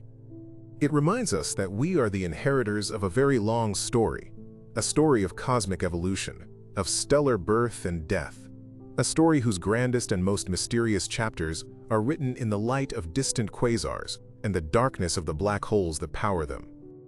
Consider the atoms in your body. Every carbon atom, every atom of oxygen and iron, was forged in the heart of a massive star that lived and died long before our sun was born. We are, in the most literal sense, made of stardust. We are the children of ancient cosmic explosions. This is a profound and intimate connection to the cosmos. The same processes of stellar evolution that create the building blocks of life also, in their most extreme form, create the black holes that puzzle and inspire us. We are connected to Ton 618 by a shared lineage of stellar fire. The universe is not something out there, separate from us. We are a part of it, a way for it to think and feel and wonder about itself. Our quest to understand the black hole is the universe's quest to understand itself. The feeling of gravity that holds you to the Earth is the same force that binds the moon in orbit, the same force that holds the sun together, and the same force that, in its ultimate expression, creates a black hole like Ton 618. There is only one gravity. By feeling its gentle, persistent pull, you are feeling a direct connection to the most powerful and creative force in the cosmos. It is a quiet, constant reminder of your membership in the universe. Let yourself feel this connection now. Feel the gentle pull of the Earth as a faint echo of the unimaginable pull of the distant black hole. It is the same song, played in a different key. It is the music of the spheres, and you are a part of the orchestra. Let the complexity of the previous thoughts begin to fade. The details of the theories are no longer important. What remains is the feeling they induced, a sense of vastness, of mystery, of peace. Hold on to this feeling, let it be an anchor. The mind has been stretched, expanded by the scale of the cosmos. Now let it gently relax into this new, larger shape. There is more room here, more space for quiet, more space for calm.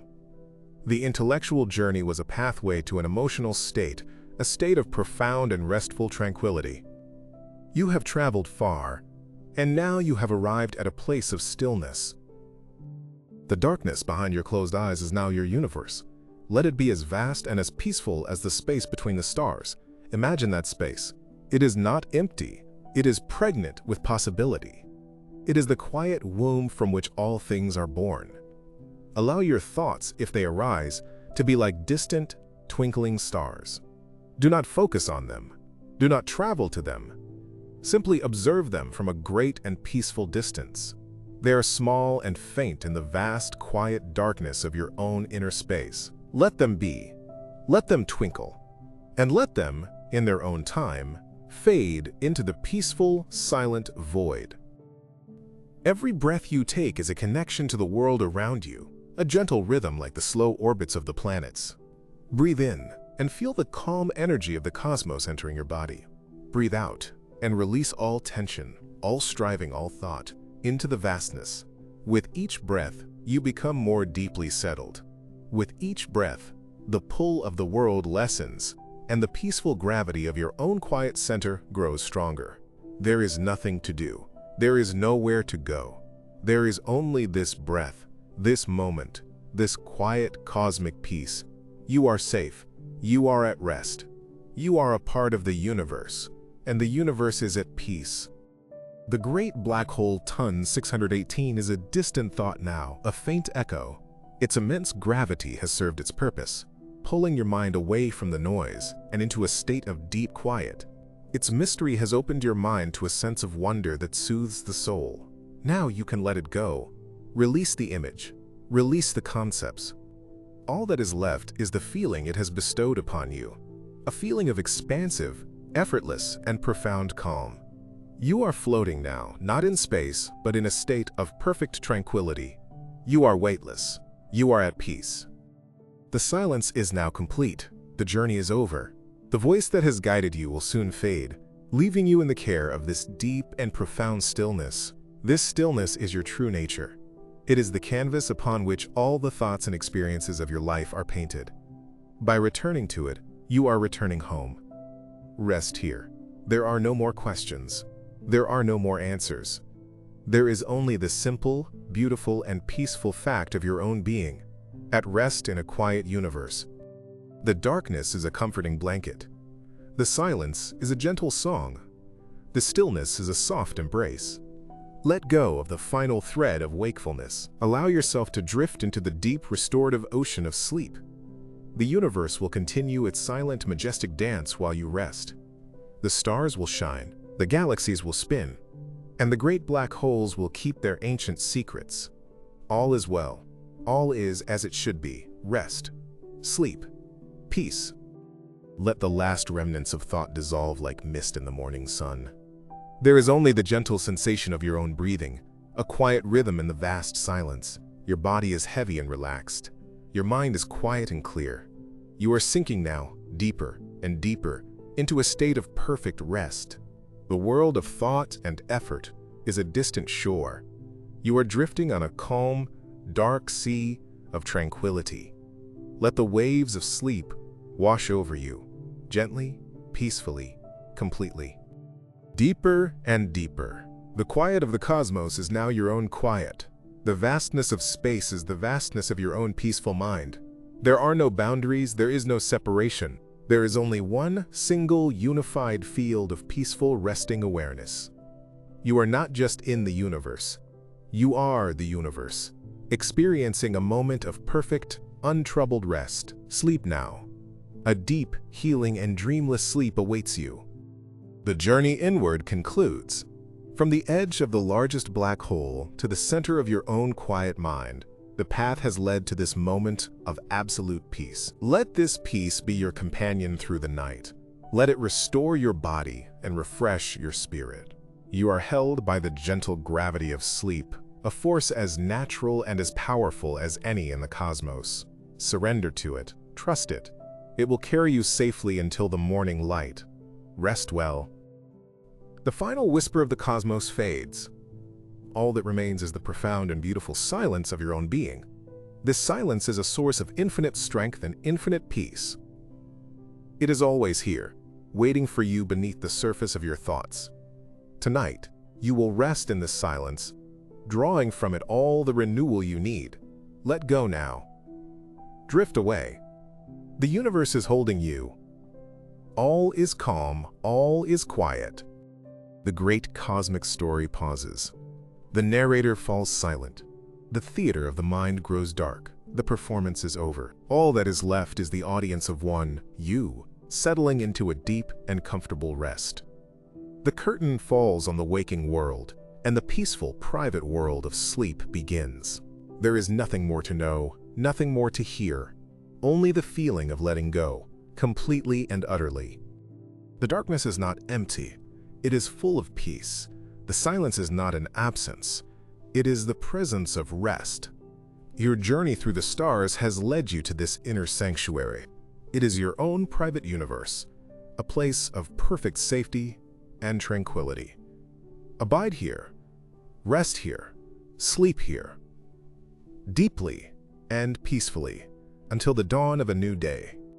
Let the rhythm of your heart be the last sound you hear, a slow, steady, and calming drumbeat, a lullaby from your own body. It is the rhythm of life, the rhythm of rest. It is the only anchor you need now, as you drift off into the gentle, welcoming sea of sleep.